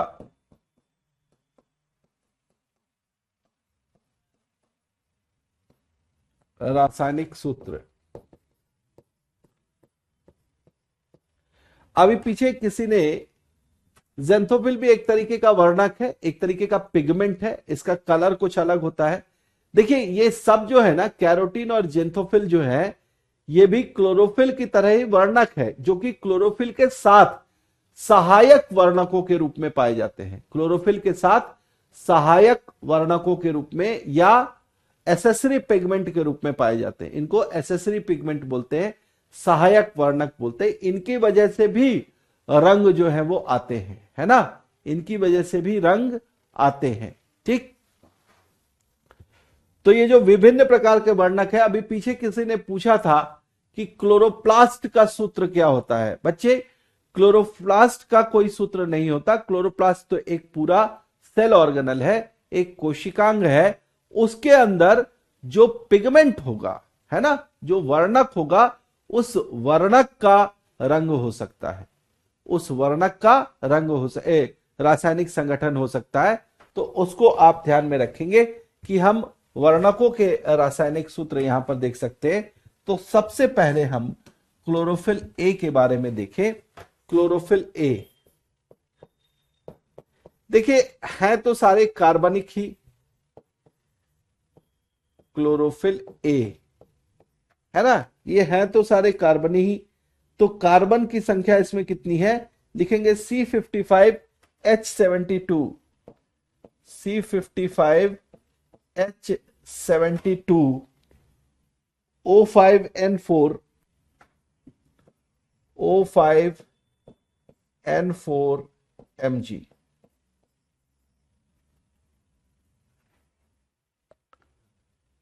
जी बिल्कुल, क्लोरोफिल का ये टाइप है, ए और बी जो है वो टाइप है, ठीक है। और जो क्लोरोफिल ए है, ध्यान रखेंगे कि ये क्लोरोफिल ए रंग कौन सा देता है, ये वास्तविकता में नीले रंग का होता है। ये क्या होता है, नीले रंग का होता है क्लोरोफिल ए। उसी तरीके से अगर आप क्लोरोफिल बी की बात करेंगे, किसकी बात करेंगे, क्लोरोफिल बी की बात करेंगे, तो ये ना हरे नीले, हरे काले रंग का होता है, ठीक है। रंग कैसा होता है,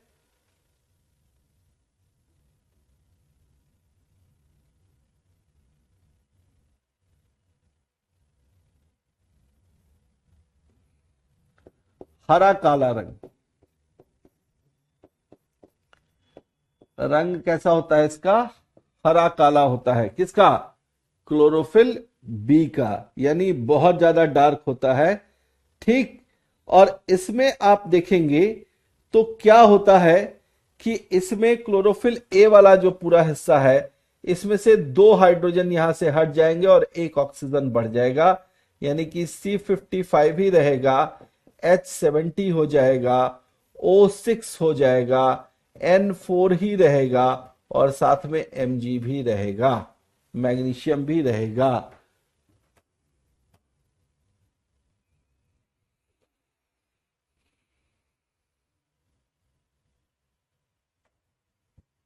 नहीं भावना, मैंने बताया कि क्लोरोफिल की जो संरचना है, ध्यान रखेंगे इस चीज में, मैंने इसीलिए स्पष्ट लिखा था कि जो क्लोरोप्लास्ट है वो एक कोशिकांग है।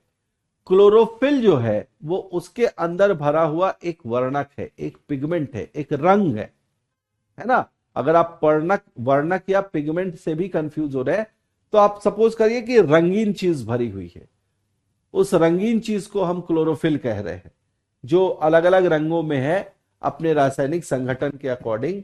नीला भी दिख सकता है, हरा और काला भी दिख सकता है, ठीक है।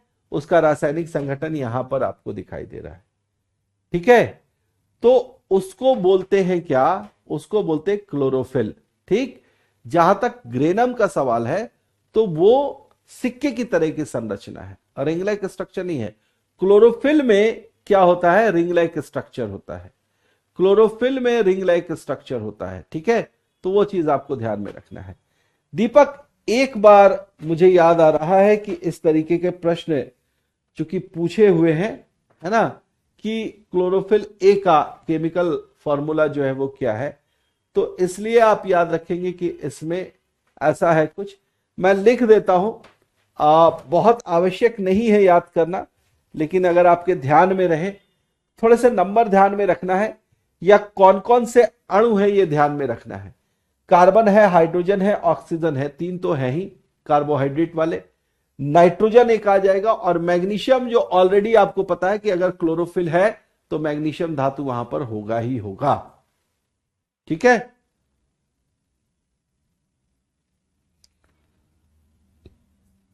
इसके बाद देखें कैरोटीनॉइड।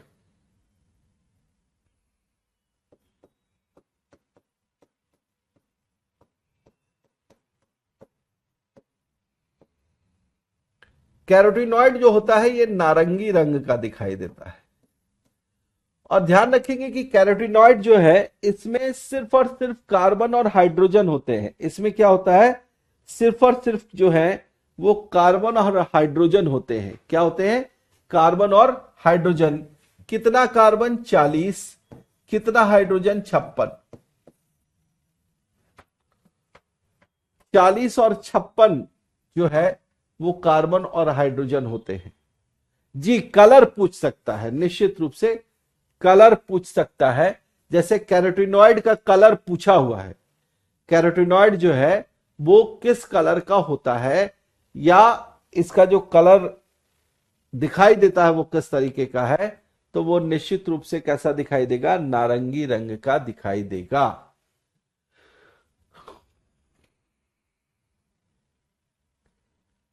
बीपीएससी में क्वेश्चन पूछ सकते हैं, बीपीएससी में क्लोरोफिल के प्रकार पूछ सकते हैं। बीपीएससी में आपसे ये पूछ सकते हैं कि लवक का जो रंग है वो किसके कारण आ सकता है। बीपीएससी में ये पूछ सकते हैं आपसे कि जो सहायक वर्णक होते हैं उनमें से किसका नाम क्या है ना। इस प्रकार के प्रश्न निश्चित रूप से जो है वो पूछ सकते हैं। ठीक है। इसी कैरोटीनॉइड में, इसी कैरोटीनॉइड में अगर आप कहते हैं कि ऑक्सीजन के दो अणु मिल जाएं तो वो बना देगा ज़ेंथोफिल। वो बना देगा क्या, ज़ेंथोफिल बना देगा। ठीक है। ज़ेंथोफिल जो है ये अगर आप देखेंगे रंग में तो ज़ेंथोफिल जो है ये पीले रंग का होता है। कैसा होता है, पीले रंग का होता है, पीला रंग होता है इसका। ठीक है। और इसमें C40 होता है, H56 होता है, और दो अणु जो है वो ऑक्सीजन के मिल जाएंगे तो ये ज़ेंथोफिल हो जाएगा। ठीक है जी, बिल्कुल सोनाली, आपका उत्तर बिल्कुल सही है। मतलब आपका इंफॉर्मेशन बिल्कुल सही है। और वो है कि जो कैरोटीनॉइड होता है, इसी कैरोटीनॉइड में क्या मिल रहा है आपको, इसी कैरोटीनॉइड में आपको मिल रहा है, ये कैरोटीनॉइड मिल रहा है कहां, कैरोट यानी कि गाजर में।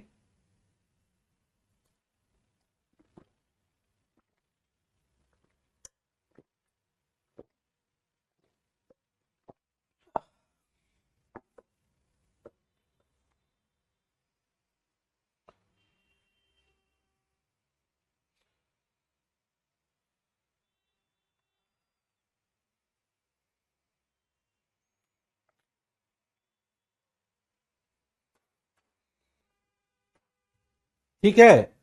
अब यहां से एक चीज और ध्यान रखना है कि हमने ये देखा कि जो क्लोरोप्लास्ट होता है इसकी आवश्यकता है प्रकाश संश्लेषण की प्रक्रिया के लिए।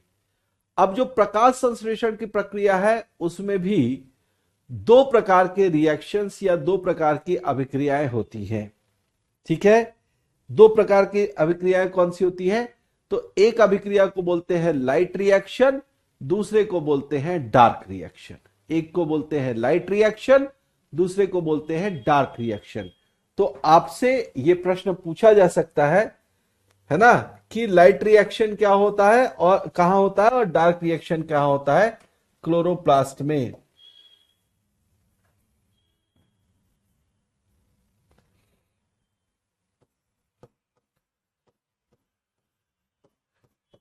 प्रकाश संश्लेषण,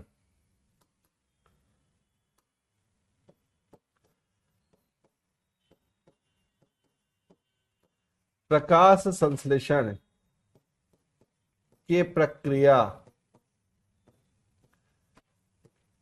की प्रकाशिक अभिक्रिया, प्रकाशिक अभिक्रिया, इसको क्या बोलते हैं? Light reaction. इसको क्या बोलते हैं? Light reaction. प्रकाशिक अभिक्रिया, लाइट रिएक्शन ग्रेनम में संपन्न होती है। ग्रेनम में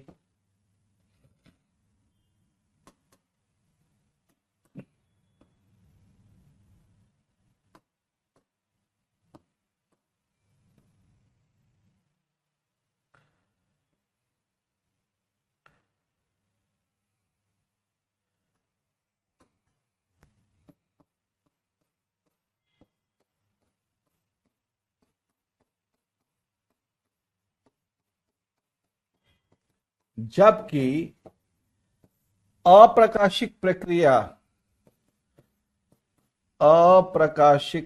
अभिक्रिया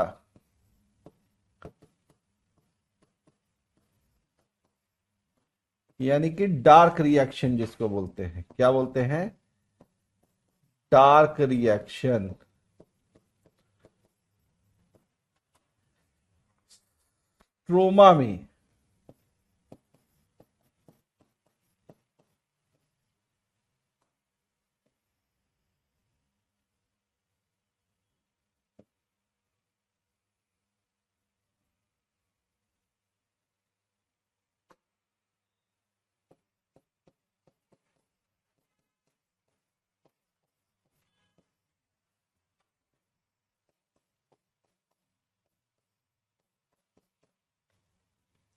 ठीक है। ये दोनों चीजें याद रखेंगे, प्रकाशिक अभिक्रिया और अप्रकाशिक अभिक्रिया। ठीक है, लाइट रिएक्शन और डार्क रिएक्शन। तो जो लाइट रिएक्शन होता है ये कहां होगा? लाइट रिएक्शन होगा आपका, लाइट रिएक्शन होगा आपका ग्रेनम में, जहां पर क्लोरोफिल पिगमेंट उपस्थित होता है। जहां पर क्या होता है? क्लोरोफिल पिगमेंट उपस्थित होता है, वहीं पर लाइट रिएक्शन होगा। और जो डार्क रिएक्शन होता है, अप्रकाशिक अभिक्रिया होती है, ये अप्रकाशिक अभिक्रिया होगी आपकी कहां पर? स्ट्रोमा में। कहां होगी? स्ट्रोमा में होगी। ठीक है, डार्क रिएक्शन जो है वो स्ट्रोमा में होगी। ठीक है, याद रहेगा, ये याद रखने वाली चीज है।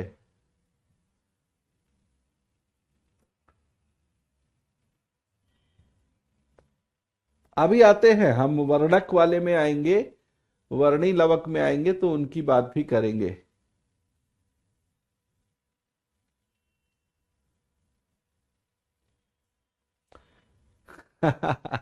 नहीं, बिल्कुल ठंड है, दिल्ली में बढ़िया ठंड है, ऐसी बात नहीं है। और जैकेट इसलिए नहीं डाला है क्योंकि अंदर ये जो स्टूडियो है, ये स्टूडियो में इतनी लाइट्स जल रही हैं कि ये पूरा स्टूडियो काफी गर्म है। ठीक है, और वैसे भी गर्म कपड़े पहन रखे हैं, इसलिए ऐसी आवश्यकता नहीं।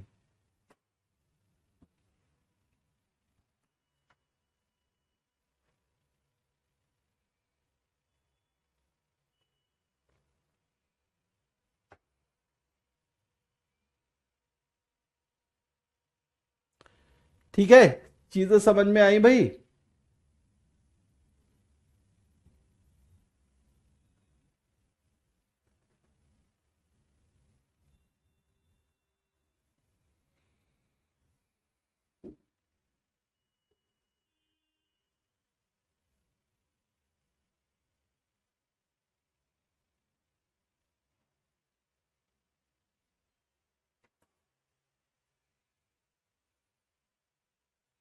जी बिल्कुल दीपक, सही जानकारी है। ओके, चलिए आगे अब चलते हैं, थोड़ा सा हम बात कर ले वर्णी लवक की। देखिए, सबसे महत्वपूर्ण लवक तो है, सबसे महत्वपूर्ण लवक जो है,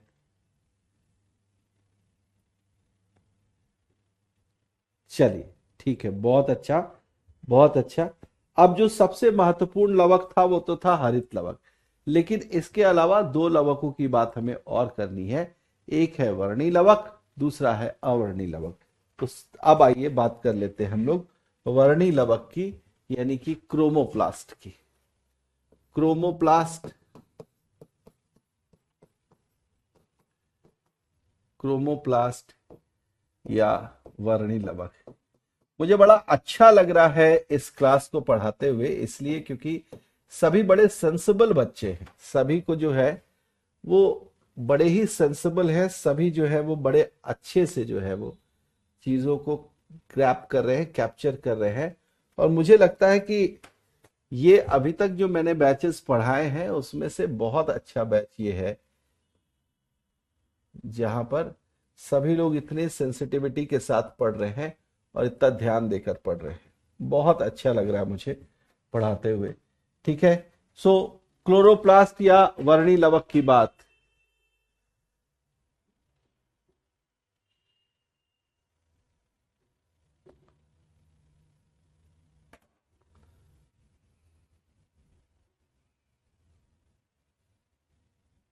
ठीक है, वर्णी लवक।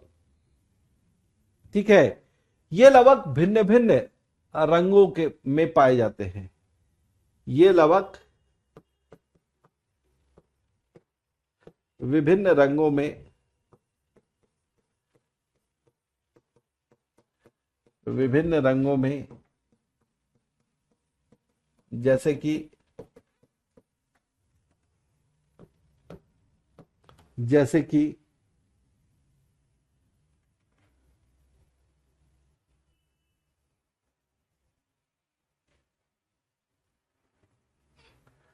है ना, अलग अलग रंग मिलेंगे। नारंगी रंग मिलेगा,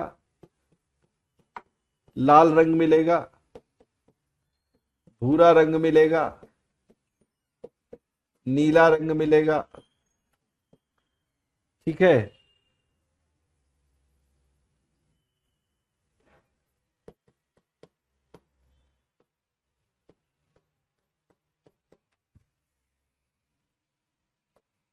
विभिन्न रंगों, जैसे कि नारंगी, लाल, भूरा, नीला आदि में, आदि के रूप में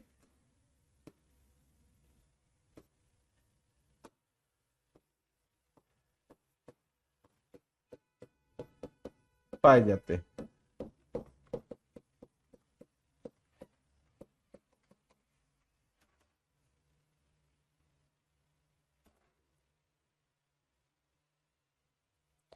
ठीक है, समझ में आ रहा है? ये अलग अलग रंगों में पाए जाएंगे, यानी जो प्लांट के अलग अलग रंगीन भाग है, जैसे फूल के अलग अलग रंग दिखाई दे रहे हैं, या फलों के जो छिलके हैं उन पर जो अलग अलग रंग दिखाई दे रहे हैं, ये रंग किस किस तरह से दिखाई दे रहे हैं? ये रंग जो दिखाई दे रहे हैं आपको, वो इन क्रोमोप्लास्ट की वजह से दिखाई दे रहे हैं, इन वर्णी लवकों की वजह से दिखाई दे रहे हैं। निश्चित रूप से ये जो है, आप कहते हैं कि क्रोमोप्लास्ट ही जो है। और कलर क्यों होता है? कलर क्यों होता है? देखिए, कलर जो है वो कीटों को आकर्षित करने के लिए होता है। नेचर ने या प्रकृति ने क्या किया है, हर एक चीज के उपाय कर रखे हैं। ऐसा नहीं है कि आप जो है बस यूं ही कह रहे हैं कि इनका कलर है। हरा रंग है तो हरा रंग वर्णी लवक की वजह से नहीं, बल्कि हरित लवक की वजह से है। और हरित लवक जो है वो प्रकाश संश्लेषण की प्रक्रिया में हिस्सा लेता है। ठीक है, उसी तरह से अगर आप ये कह रहे हैं कि यहां पर वर्णी लवक है, तो वर्णी लवक चमकीले हिस्सों को, विशेष रूप से फूलों के जो चमकीले कलर हैं उनको बनाने में मदद करता है। क्यों? क्योंकि वो कीटों को आकर्षित कर सके।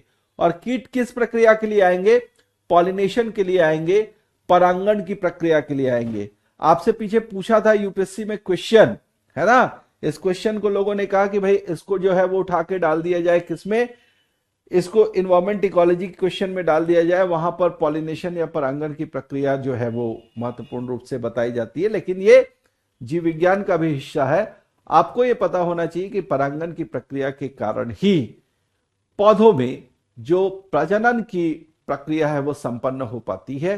और परागण की प्रक्रिया के लिए जो परागकण हैं, परागकण वो अलग अलग माध्यमों से फूलों तक पहुंचाए जाते हैं, जहां पर जो परागकण हैं वो पौधों के अंदर जयांग,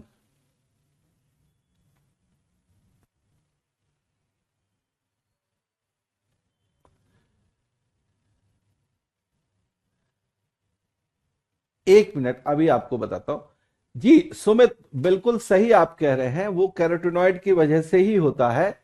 और वो क्लोरोप्लास्ट है, कोई दिक्कत नहीं है। क्लोरोप्लास्ट के अंदर वो जो है वो सहायक रंगों के रूप में है, तो सिर्फ कैरोटीनॉइड अगर रहेगा तो वो नारंगी रंग देगा निश्चित रूप से।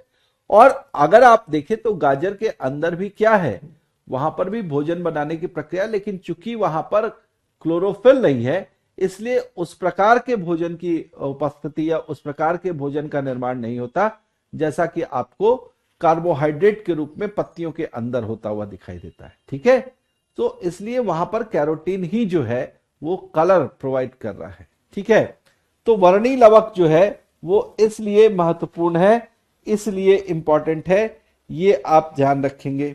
अलग अलग प्रकार के वर्णी लवक हो सकते हैं, अलग अलग प्रकार के पिगमेंट्स हो सकते हैं, तो इनको आपको ध्यान में रखना होगा।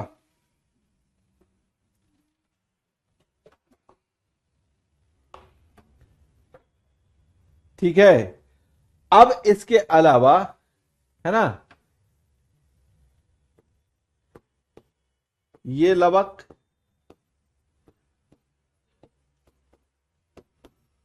फूलों को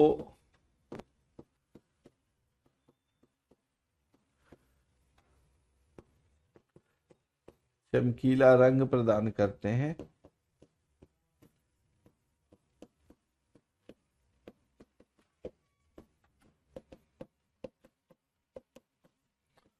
जिससे जिससे वे कीटों को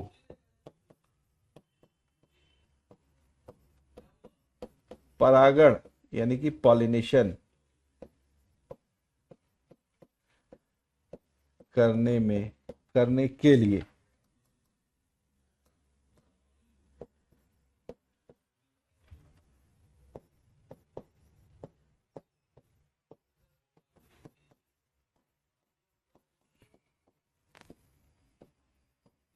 आकर्षित कर सकें। ठीक है,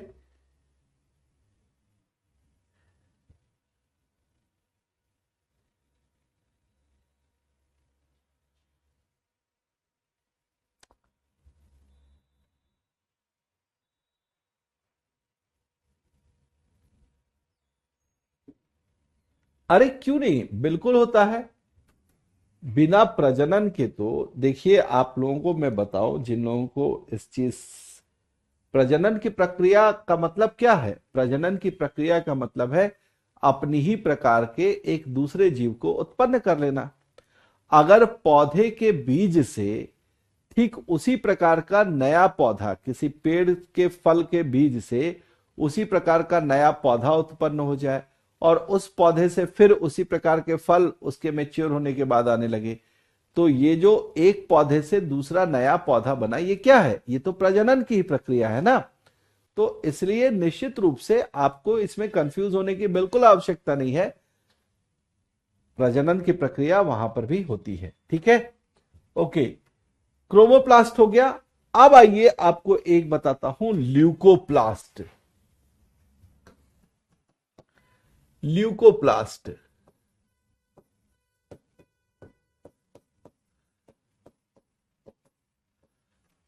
इनको क्या बोलेंगे? ल्यूकोप्लास्ट को अवर्णी लवक कहेंगे।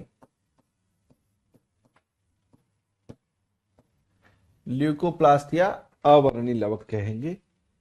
इनके विषय में आपको क्या जानना है? सबसे पहले तो आप ये जाने कि ये जो ल्यूकोप्लास्ट होता है ये रंगहीन लवक होता है।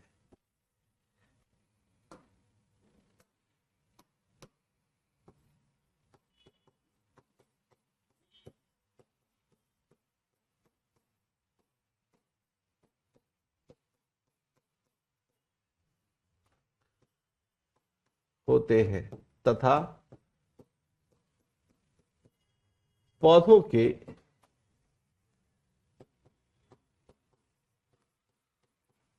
उन भागों में पाए जाते हैं,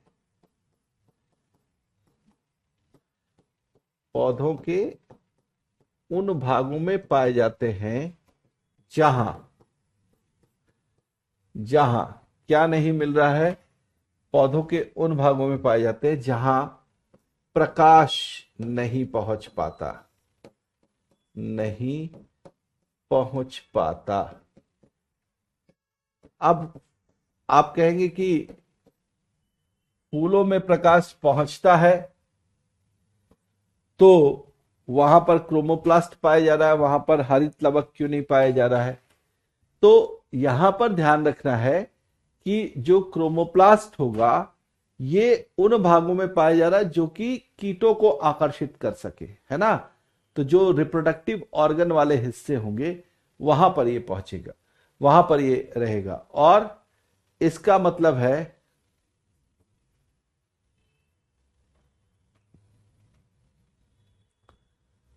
जी सुमित, बिल्कुल सही आप कह रहे हैं, जो आपने लिखा बिल्कुल सही है। ओके, तो ल्यूकोप्लास्ट का मुख्य काम क्या होगा जब ये रंगीन हिस्से में नहीं या प्रकाश जहां तक नहीं पहुंच रहा वहां पर पाए जा रहे हैं, जैसे जड़ में पाए जाएंगे, जैसे ये जो नीचे मिट्टी के नीचे जो तने वाले हिस्से हैं, है ना, उनमें पाए जाएंगे। तो ऐसी जगहों पर अगर पाए जा रहे हैं तो इनका काम क्या होगा? ल्यूकोप्लास्ट या आवर्णी लवक का मुख्य काम होता है, ल्यूकोप्लास्ट का मुख्य कार्य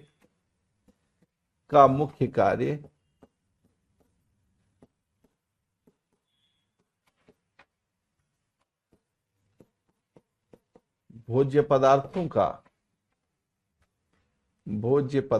का संचयन करना,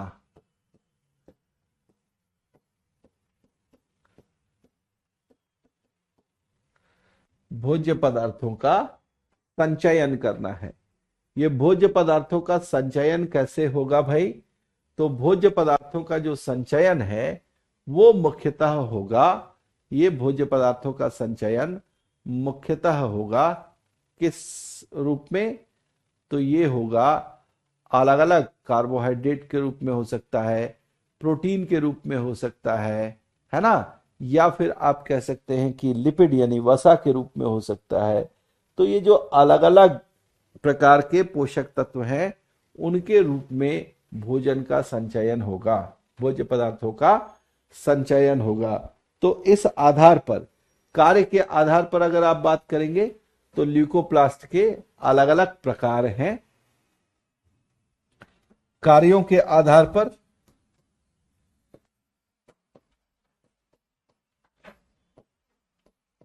यानी किस प्रकार के भोज्य पदार्थों का संचयन करते हैं, कार्यों के आधार पर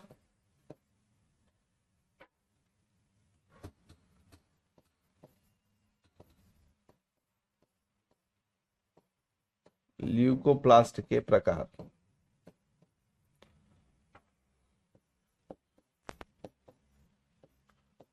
ल्यूकोप्लास्ट के प्रकार, जैसे कि एक नाम यहां पर आप ले सकते हैं, एमाइलोप्लास्ट।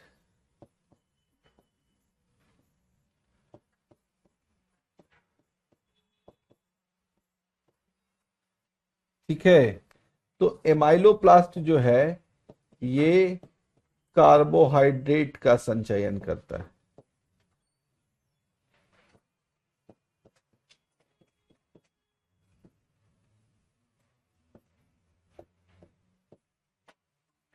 ये क्या है? कार्बोहाइड्रेट का संचयन करता है। और कार्बोहाइड्रेट जो है वो क्या है, इसको ये कन्वर्ट कर देता है स्टार्च में। किस में कन्वर्ट कर देता है? स्टार्च में कन्वर्ट करता है और उसको संचयित कर देता है, उसको संग्रहित कर देता है। कहां पर संग्रहित कर देता है? जैसे कि आपने देखा आलू, आलू देखा आपने, तो आलू में ये संचयित हो जाएगा, आलू में ये संग्रहित हो जाएगा। कौन? एमाइलोप्लास्ट के अंदर आलू के रूप में ये संचयित हो जाएगा। ठीक है, आलू के रूप में ये संचयित हो जाएगा। इसको आप आलू में संचयित हो जाएगा स्टार्च के रूप में। सॉरी, मैं थोड़ा सा कंफ्यूज हो रहा था बोलने में। आलू में स्टार्च के रूप में संचयित हो जाएगा क्या? कार्बोहाइड्रेट। ठीक, तो वहां पर जो ल्यूकोप्लास्ट इस चीज में मदद करेगा वो क्या है? एमाइलोप्लास्ट। वो क्या है? एमाइलोप्लास्ट है। ठीक है, ध्यान रखेंगे, वो है आपका एमाइलोप्लास्ट, कार्बोहाइड्रेट के रूप में संचयित हो जाएगा। ठीक है, कार्बोहाइड्रेट के रूप में ये संचयित हो जाएगा। इसके अलावा अगर आप बात करेंगे, जैसे कि एक होता है जिसको आप बोलते हैं इलायोप्लास्ट। इलायोप्लास्ट यह प्रायः बीजों के रूप में पाया जाता है, बीजों में पाया जाता है। यह प्रायः बीजों में पाया जाता है और वसा का संचयन करता है। यह प्रायः बीजों में पाया जाता है और वसा का संचयन करता है। क्या नाम है इसका? इलायोप्लास्ट नाम है।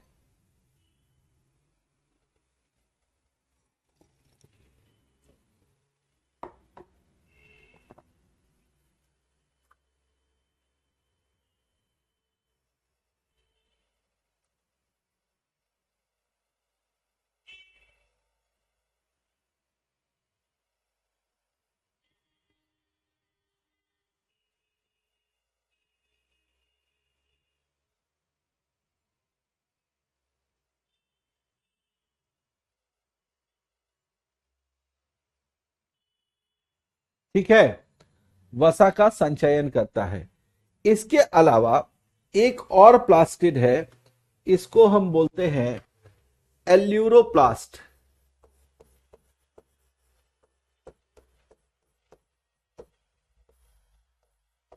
या इसी को हम बोलते हैं प्रोटीनोप्लास्ट भी।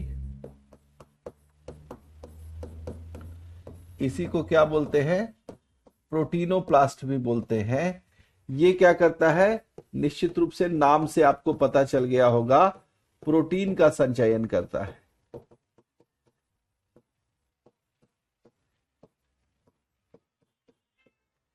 ये क्या करता है? प्रोटीन का संचयन करता है।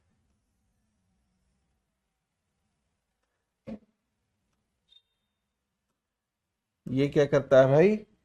प्रोटीन का संचयन करता है। इसको क्या नाम दिया गया है? एल्यूरोप्लास्ट या एल्यूरोप्लास्ट या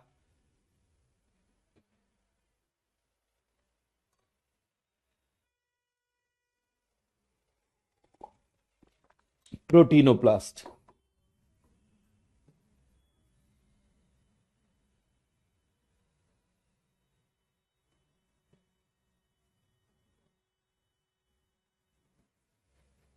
ठीक है, तो इस तरीके से आप जो हैं ये प्लास्टिड्स यानी कि लवकों के बारे में जान पाए कि लवक जो है वो किस प्रकार से पाए जाते हैं। अलग अलग प्रकार के लवक हैं। इन अलग अलग प्रकार के लवकों को हम किन किन नामों से जाने, उनके काम क्या है। लेकिन फिर भी मैं वही कहूंगा आपसे कि मुख्य रूप से जो लवक आपके लिए महत्वपूर्ण था वो कौन सा लवक था? हरित लवक। कौन सा लवक था? हरित लवक था, जो कि आपको बहुत ज्यादा महत्वपूर्ण रूप से दिखाई दे रहा था। हमने इतनी सारी स्लाइड्स जो है वो बना ली हैं, और अगर इस तरह की नहीं अपलोड हो पाया तो मैं आज इसको जो है वो याद दिला के फिर से इनको कहता हूं कि वो इसको वहां पर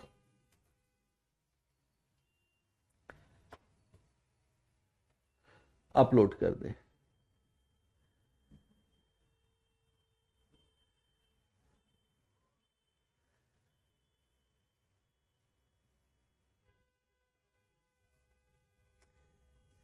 देखिए, करंट अफेयर्स तो सुमित ऐसी चीज है ना कि आप उसमें जितना कंटिन्यूटी बनाए रखेंगे, है ना। आप लोगों में से जो भी लोग 2024 के लिए सोच रहे हैं, 2024 के लिए सोच रहे हैं, उन लोगों को भी मैं कह रहा हूं कि करंट अफेयर्स के लिए आप ये ना सोचें कि आपको पिछले 6 महीने या साल भर का करंट अफेयर्स देखना है। यूपीएससी का नेचर अब करंट अफेयर्स को लेकर बिल्कुल चेंज हो गया है और यूपीएससी जो है वो करंट अफेयर्स को अब इस तरीके से हरगिज नहीं पूछता कि बताइए भाई विंबलडन में कौन जीता, बताइए यहाँ के प्राइम मिनिस्टर कौन बने, बताइए यहाँ के राष्ट्रपति कौन बने, बताइए यहाँ पर गवर्नर कौन बना। अब इस प्रकार के प्रश्न बिल्कुल नहीं पूछता यूपीएससी। अब यूपीएससी जो है वो करंट अफेयर्स के क्वेश्चन को आपके सब्जेक्ट या सिलेबस से जोड़कर पूछता है, यानी बेसिक्स चीजें जो है उनसे जोड़कर पूछता है। कल भी मैंने ये चर्चा की थी न्यूज़पेपर कैसे पढ़े। तो एक तो करंट अफेयर्स के लिए ज्यादा डिपेंडेंसी आपकी न्यूज़पेपर पर होनी चाहिए, है ना। करंट अफेयर्स के लिए आपकी डिपेंडेंसी ज्यादा से ज्यादा न्यूज़पेपर पर होनी चाहिए। अगर आप न्यूज़पेपर डेली पढ़ते हैं, आदत डालें, यूपीएससी का माइंडसेट बनाएं। देखिए मैं एक बहुत सही चीज आपको बता रहा हूं, इस चीज पर आप ध्यान रखेंगे। आपने हमेशा देखा होगा कि एक मेडिकल कॉलेज में जब बच्चा एडमिशन लेता है, ध्यान से सुनने मेरी बात एक बार, मेडिकल कॉलेज में एक बच्चा जब एडमिशन लेता है तो एडमिशन लेने के बाद पहले दिन जब उसको क्लास में जाना होता है, पहले दिन जब उसको क्लास में जाना होता है तो उसके पास कुछ हो ना हो, उसको दो चीजें जरूर ऐसी बना दी जाती है जिससे पहले दिन से ही उसके अंदर एक डॉक्टर होने की फीलिंग आने लगती है। ठीक है, डॉक्टर होने की फीलिंग आने लगती है। ध्यान से सुन ले मेरी ये बात। ठीक, क्यों ऐसा है? एक डॉक्टर का एटीट्यूड डेवलप किया जाता है। पहले ही दिन उसको एप्रन पहनाकर और एक स्टेथोस्कोप लटकाकर क्लास में जाना होता है। भले ही अभी उसे उस स्टेथोस्कोप से यह नहीं पता चल रहा हो कि इससे हार्ट बीट जो सुनाई दे रही है वो किस तरह से सुननी चाहिए मुझे, लेकिन एप्रन पहनने के बाद उसको यह फील होता है कि उसके साथ जो अन्य उसके सीनियर डॉक्टर्स हैं, जो उसके सीनियर्स हैं, जो डॉक्टर अब बन गए हैं, वो भी उसी तरीके से दिखाई दे रहे हैं जैसे कि वो दिखाई दे रहा है। तो इसलिए उसके अंदर एक डॉक्टर होने की फीलिंग आने लगती है और उस डॉक्टर होने की फीलिंग और उस एटीट्यूड के साथ वो फिर अपनी पढ़ाई में लगता है। और देखिए धीरे धीरे धीरे धीरे उसका एटीट्यूड, उसके काम करने का तरीका, उसके सोचने का ढंग सब उसी तरीके से हो जाता है। इसीलिए आप लोगों भी जो कि एक सिविल सर्वेंट बनने जा रहे हैं, एक आईएएस ऑफिसर बनने जा रहे हैं, एक आईपीएस ऑफिसर बनने जा रहे हैं, आपके अंदर भी वही एटीट्यूड होना चाहिए। क्योंकि आपका एटीट्यूड जो है वही आपको क्या करेगा, ऊपर ले जाएगा। वही आप में उस तरह की फीलिंग लेकर आएगा कि आप चीजों को सोचना, समझना, देखना, महसूस करना, आप सब उसी तरीके से करना शुरू कर देंगे। एक सिविल सर्वेंट का काम क्या है? एक सिविल सर्वेंट का काम है कि जनता से संबंधित जितने भी चीजें हैं, योजनाएं हैं, कार्यक्रम है, जनता की समस्या को किस तरीके से निपटाना है ना, वो सारी चीजें जो है वो उसके अंदर आनी चाहिए। और देखो एक चीज तो मैं ये मानता हूं हमेशा, there is no shortcut of success. अगर आपको सफलता चाहिए तो उसमें शॉर्टकट बिल्कुल नहीं ढूंढे, बिल्कुल शॉर्टकट ढूंढने की जरूरत नहीं है। एक लंबा रास्ता है और उसे आपको चलकर तय करना पड़ेगा, क्योंकि शॉर्टकट लेने के चक्कर में आप बहुत सारी ऐसी चीजें हैं, बहुत सारे ऐसे अनुभव हैं जो आपसे छूट जाएंगे। इसलिए अवश्य है कि एक रिजल्ट, एक लक्ष्य को प्राप्त करने के लिए आपको रास्ते की जितनी दूरी तय करनी है वो आप दूरी तय करें। ठीक है, मैं जब फिजिक्स पढ़ाता हूं तो उसमें दूरी और विस्थापन, इन दो शब्दों का इस्तेमाल किया जाता है। आप देखेंगे कि दूरी जो है वो प्रारंभिक स्थान से अंतिम स्थान तक पहुंचने पर रास्ते की कुल लंबाई को बोलते हैं। विस्थापन जो है वो आप कहते हैं कि प्रारंभिक बिंदु से अंतिम बिंदु तक पहुंचने की न्यूनतम दूरी या जो न्यूनतम लंबाई है रास्ते की। तो ऐसे में इस न्यूनतम लंबाई की तरफ बिल्कुल ना जाएं, क्योंकि इस न्यूनतम लंबाई में आपको बहुत सारी चीजें ऐसी भी है जो दिखाई नहीं देंगी।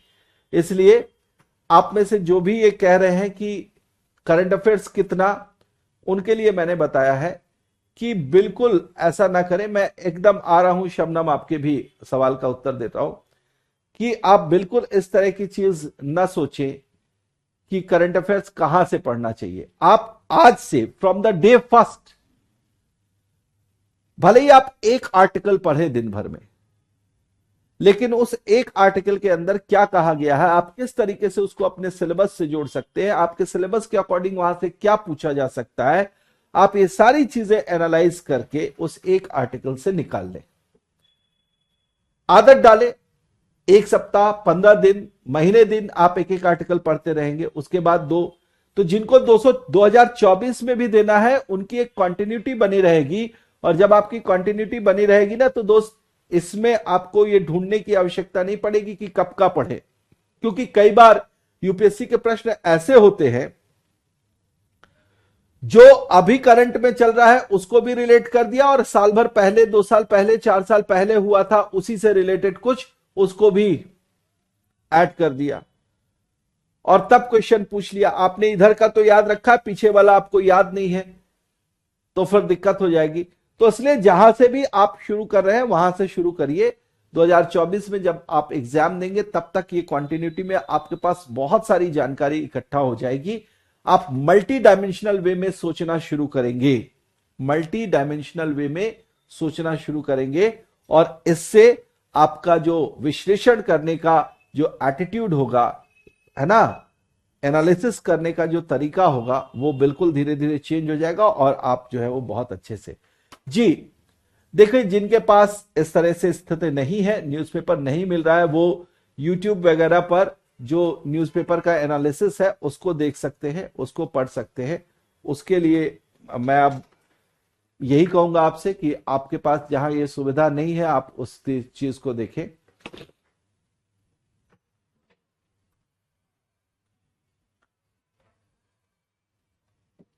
नहीं, जब तक आप जो है कंप्लीट ग्रेजुएट नहीं हो जाते तब तक आप अटेम्प्ट नहीं दे सकते, इसलिए ग्रेजुएशन कंप्लीट करें उसके बाद अटेम्प्ट के लिए सोचें। क्लियर है? एक छोटा से प्रश्न का आंसर जरूर दे देता हूं, बहुत देर से वो प्रश्न आ रहा है। डिप्रेशन में है, किस चीज का डिप्रेशन है? कोई डिप्रेशन की बात नहीं। कल भी मैंने आपसे कहा था कि इस चीज को बिल्कुल भूल जाए, क्योंकि डिप्रेशन तब ज्यादा आप सोचने लगते हैं जब आप परिवार की परेशानी, जब अपने पढ़ाई का पूरा ना होना, दिन भर में पढ़ाई ढंग से ना हो पाना, इस स्ट्रेस से गुजर रहे होते तो आपको डिप्रेशन होता है। सबसे पहले तो ध्यान रखें कि डिप्रेशन का एक इलाज आपका यह है कि आप अपने लक्ष्य को समझें, आप क्यों उस चीज को करना चाहते हैं इसको रियलाइज करें, और आपके लिए वो प्राइम होना चाहिए, आपके लिए वो प्राथमिक रूप से होना चाहिए कि आपको ये करना भी है, चाहे किसी भी प्रकार की परेशानी हो। देखिए, परेशानियां अलग अलग हो सकती हैं, सबके साथ हो सकती हैं, लेकिन परेशानियों का मतलब ये नहीं है कि आप अपना काम करना भूल जाएंगे। आप खाना खाना, पानी पीना नहीं भूलते तो आपको अपने लक्ष्य के बारे में भी नहीं भूलना है। ठीक है? जहां तक सवाल है काम पूरा नहीं होने का, मैंने पहले भी आपसे कहा, मैं खुद भी करता हूं, आप लोगों से भी ये कह रहा हूं, इसलिए क्योंकि ये अपनाया हुआ तरीका है, ये अपनाया हुआ तरीका है। 1 डे 1 गोल, मैंने पहले भी कहा आपसे, एक दिन में एक गोल तय करें, उसको पूरा करें, दूसरे दिन के लिए दूसरा गोल पैदा करें, दूसरा गोल तय करें, उसको पूरा करें। ऐसे ऐसे करके जब आप रोज ये काम करने लगेंगे, जब ये आपके आदत में शुमार हो जाएगा, तो निश्चित रूप से आप फिर ज्यादा से ज्यादा गोल भी तय कर पाएंगे, ज्यादा से ज्यादा उनको पूरा भी कर पाएंगे। तो इसलिए वो जो डिप्रेशन वाले कंडीशन है उससे आप बहुत आसानी से बाहर आ सकते हैं।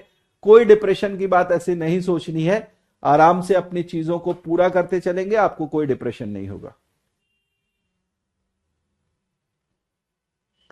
मैंने कल बताया है, हिंदी में जो न्यूज़पेपर है, अगर आप हिंदी में ही पढ़ना चाहते हैं तो आप दैनिक जागरण का राष्ट्रीय संस्करण ले सकते हैं, लेकिन अगर आप इंग्लिश वाला न्यूज़पेपर फॉलो करें, है ना, आप द हिंदू या द इंडियन एक्सप्रेस फॉलो करें, शुरुआत में भले ही आपको एक आर्टिकल पढ़ने में ज्यादा समय लग रहा हो, लेकिन धीरे धीरे आप अगर उसकी आदत डालेंगे तो वो आपके लिए ज्यादा बेहतर होगा। ठीक है? ओके, सो आज की क्लास यही समाप्त करते हैं। उम्मीद है आप लोगों को चीजें समझ में आई होंगी। ठीक है? धन्यवाद आप सभी लोगों का क्लास में जुड़ने के लिए। मिलते हैं कल की क्लास में। Thank you very much.